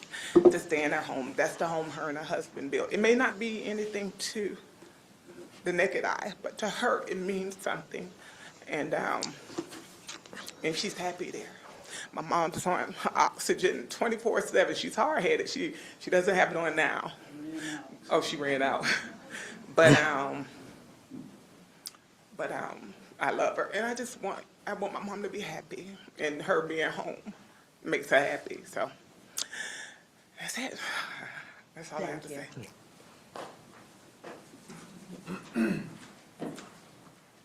Anyone else for the applicant? Thank you. Now, Ms. Hodge, we go on to Mr. Agamo. I only have a few things to say about this. It is about the comprehensive plan, the map, the integrity of the comprehensive plan, and also about our zoning map. It's about zoning districts and land use designation. It's not so much about the existing home. That's not really what it is. The future land use amendment, I agree with Sarah that is generally consistent with the requirement for amendment. However, the introduction of residential land use category in a well-defined commercial corridor, which is primarily occupied by commercial uses, could create a land use incompatibility. And I believe that the rezoning to residential would create an isolated district that is unrelated to the commercial zoning district along the commercial corridor. In 2008, when the comprehensive plan was adopted, it was the intent of the City Commission to create this commercial corridor along St. John's. That has not changed. That is the intent of the comprehensive plan and what you have acted on. I also believe that the rezoning could create a granting of special privilege to the property owner, given the fact that a similar, like Sarah pointed out, a similar application was considered by the City Commission 2022. It was not about the house, whether it was vacant or not. It was to change the future land use designation to high residential and to change the rezoning to the R3. It's the same application as it was before. The staff report was presented to the planning board. The planning board considered and they recommended denial. Does anybody have any questions of Mr. Agamo? No. Yeah, I do. You have a, Well, I got Go it ahead. coming after you. Go ahead, Commissioner Jones. You go ahead, Commissioner. my question was, when was that, that zoning change to convert? You say 2008?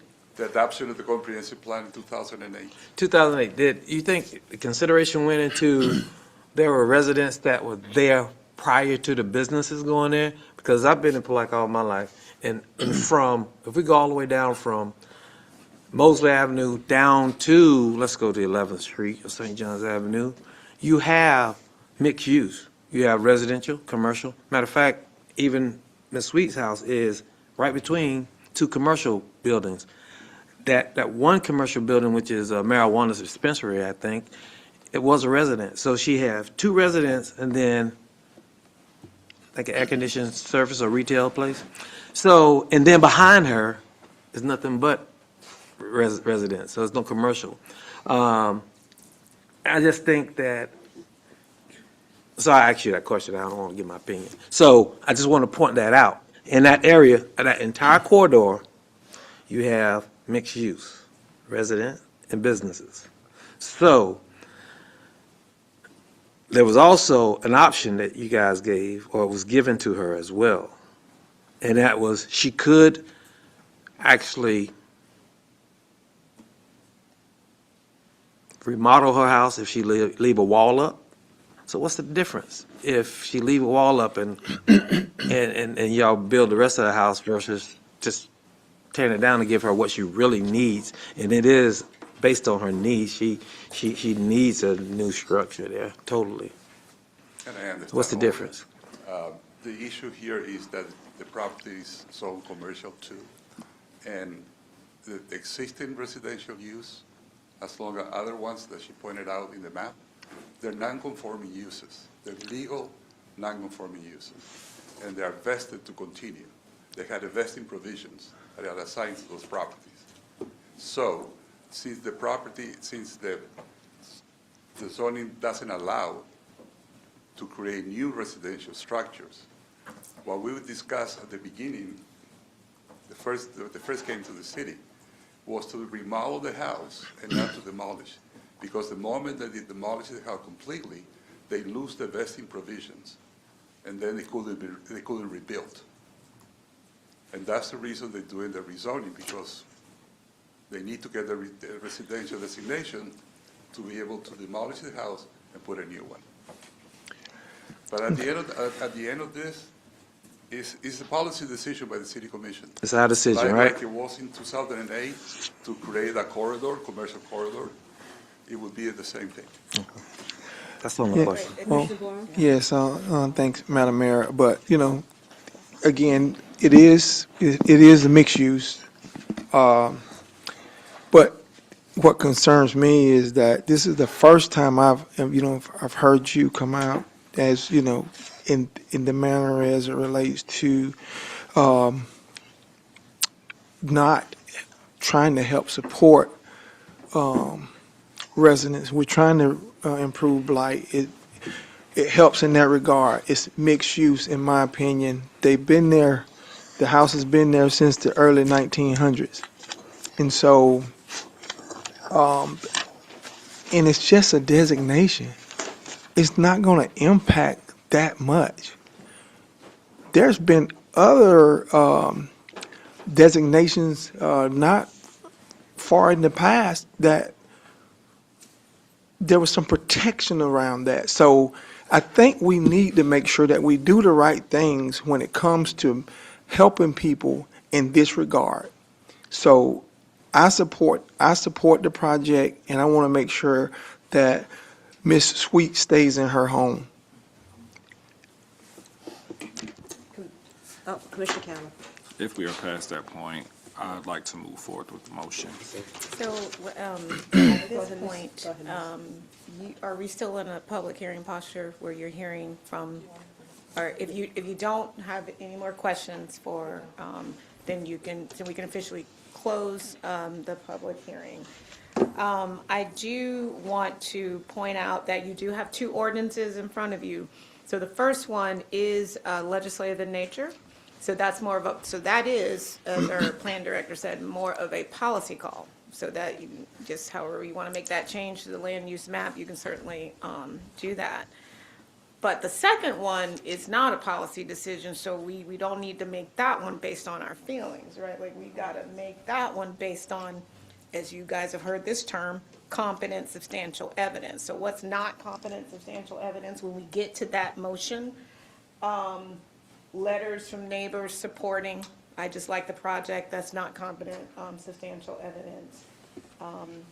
Relatives coming to talk about the distress as heartwarming, it's not competent. So just want to make sure you understand that this first ordinance, total policy call. The second ordinance, it needs to be based on competent substantial evidence. You can point to your planning director's evidence, or you can point to the evidence that was provided by the agent for the applicant. So I do, on that note, I do have another question for Mr. Gilmo. May I? Yes, go ahead, Commissioner. So, Mr. Gilmo, You say you would be friendly and supportive of the remodel, one wall up and remodel from there? Yes, yes, because they wouldn't lose their vesting provisions, and repairs and renovation are allowed So, for the but- legally non-conforming uses. So the problem is the foundation. So how would you be able to keep a wall if the foundation is not?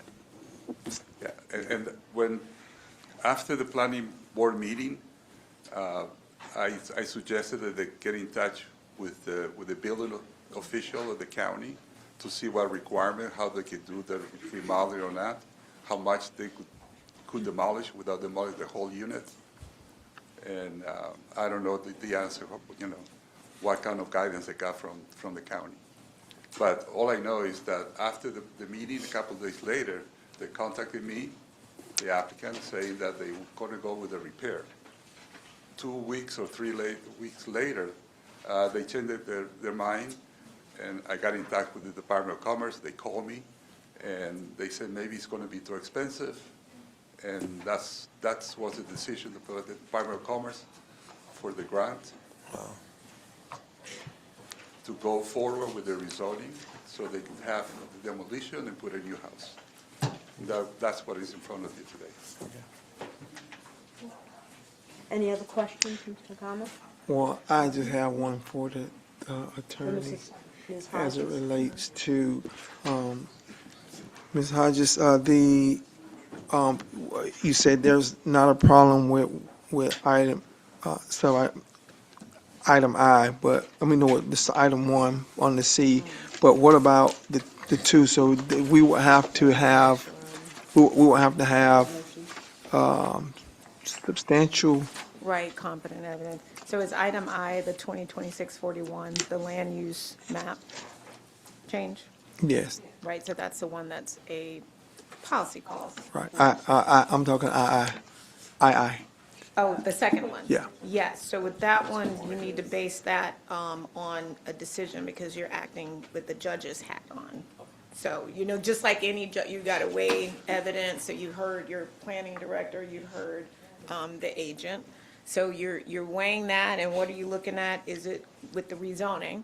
Is it consistent with your comprehensive plan, the objectives in your comprehensive plan?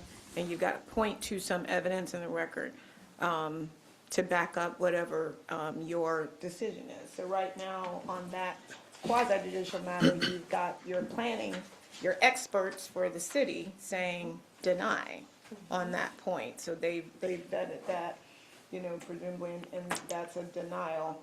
On So- I. What's that? Deny on I?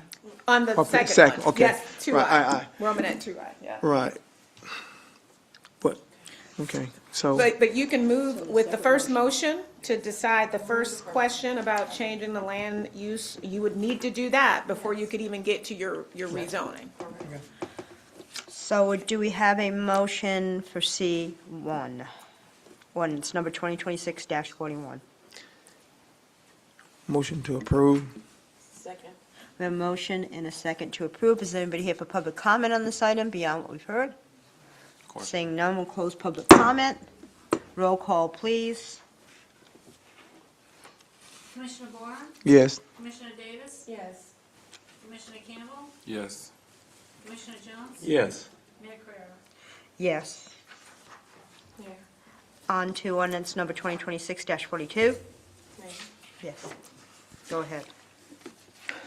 I move that we approve ordinance number 2026-42, and I'm basing that on the zoning analysis that was presented to the zoning committee and presented to us here tonight.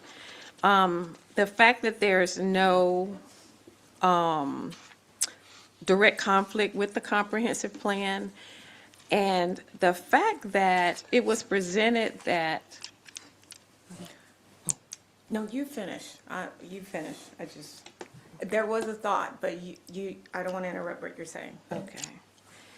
And based on the information provided by Mr. Argamo, that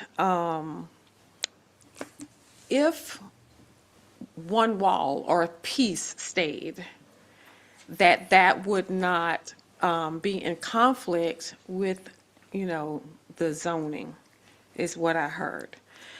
And I also want to mention that there is the letter of the law, the spirit of the law, I don't know if I can say that, but the evidence that I see does not conflict with what I hear as what the law allows or precludes based on the fact that it's currently a house there.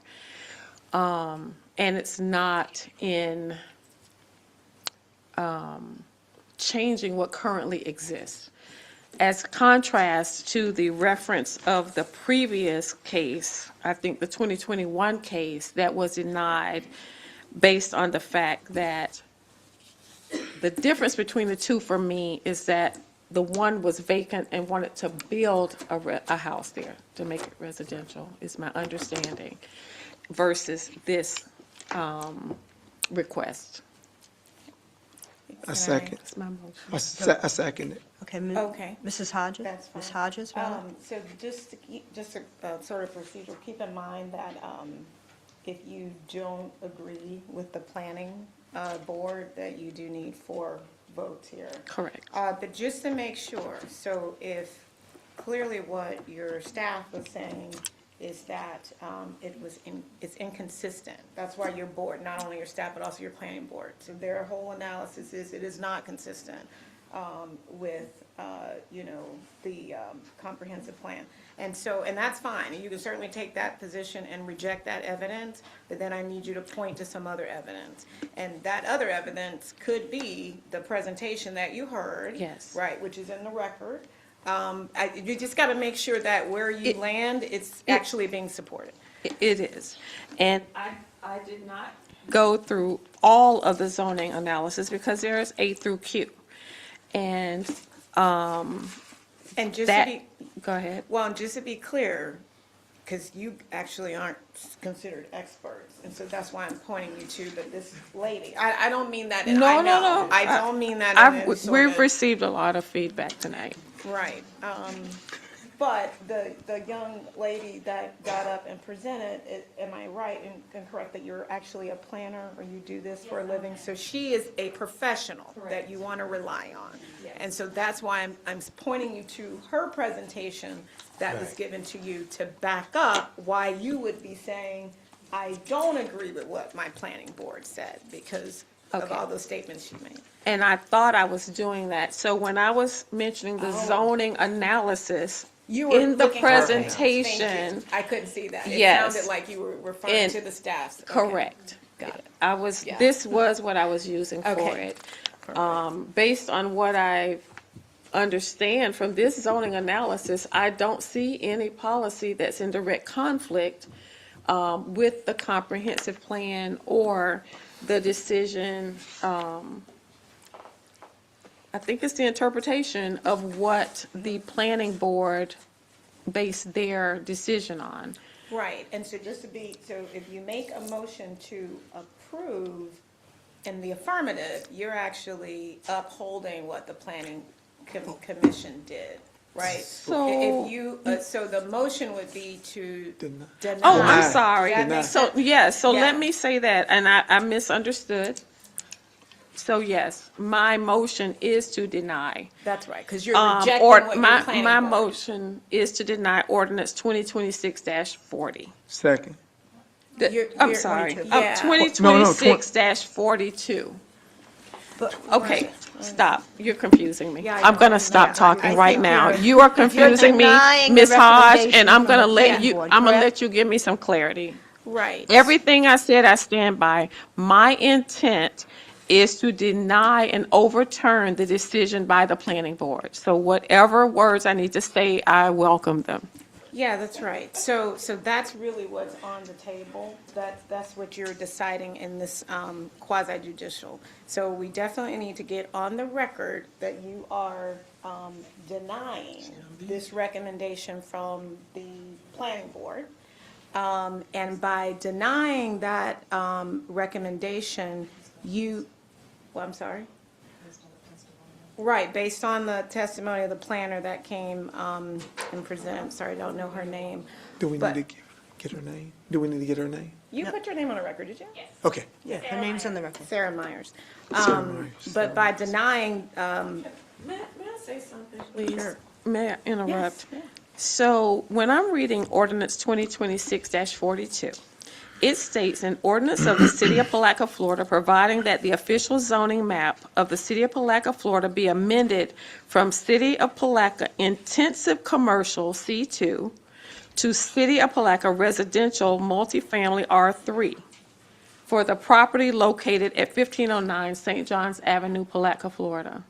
yeah, so I made a motion to accept that ordinance based on the facts that I gave. So is Right. that So what I'm looking clear? for, because if this were to go and be challenged, we need some clear things said at this meeting on the record. And I okay? felt like I did, so if And I'm it's just- not enough, is Yeah, what you're well, saying. exactly. That's kind of what I'm saying. Like, I need some clear language here saying that you are not in agreement with the planning board's recommendation, stating those reasons why. That would be, the findings of facts and the conclusions that you're drawing from that, citing what that competent substantial evidence is not just the final conclusion, it's all the stuff that's leading up to that that's actually the most important if a court were looking at this from a procedural standpoint. Maybe, Okay. again, I felt that she has hit all those. I did on the everything head, you're but saying. there And was- I But- think One at yeah. a time, please. I'm Go ahead. sorry. I really do believe and felt like I did what you're asking. Yeah, I think Am we I- were, I could And do see- I need to add deny? I mean, I'm not following, Yeah, actually. so I think. I'm gonna write down what you're saying. Yes, so I think on the record, 'Cause I'm you're, right, so I think on the record, we need you to state that you are denying the planning board's recommendation based on the testimony that you heard, one of which was the planner that came and spoke and presented to you. That whole presentation is included in the record. And because of that, you are moving forward with the rezoning as stated in ordinance 2026-42. So you need both, I guess is what I'm saying is. you So need- moved, and I Okay. just did it. There you Thank go. you. Second. We have a motion and a second. Any additional public comment? Seeing none, we'll close public comment. Roll call, please, Madam Clerk. Commissioner Davis? Yes. Commissioner Campbell? Yes. Commissioner Jones? Yes. Commissioner Warren? Yes. Mayor Carey? Nay. Thank you. Motion passed. On to any commissioner comments? No.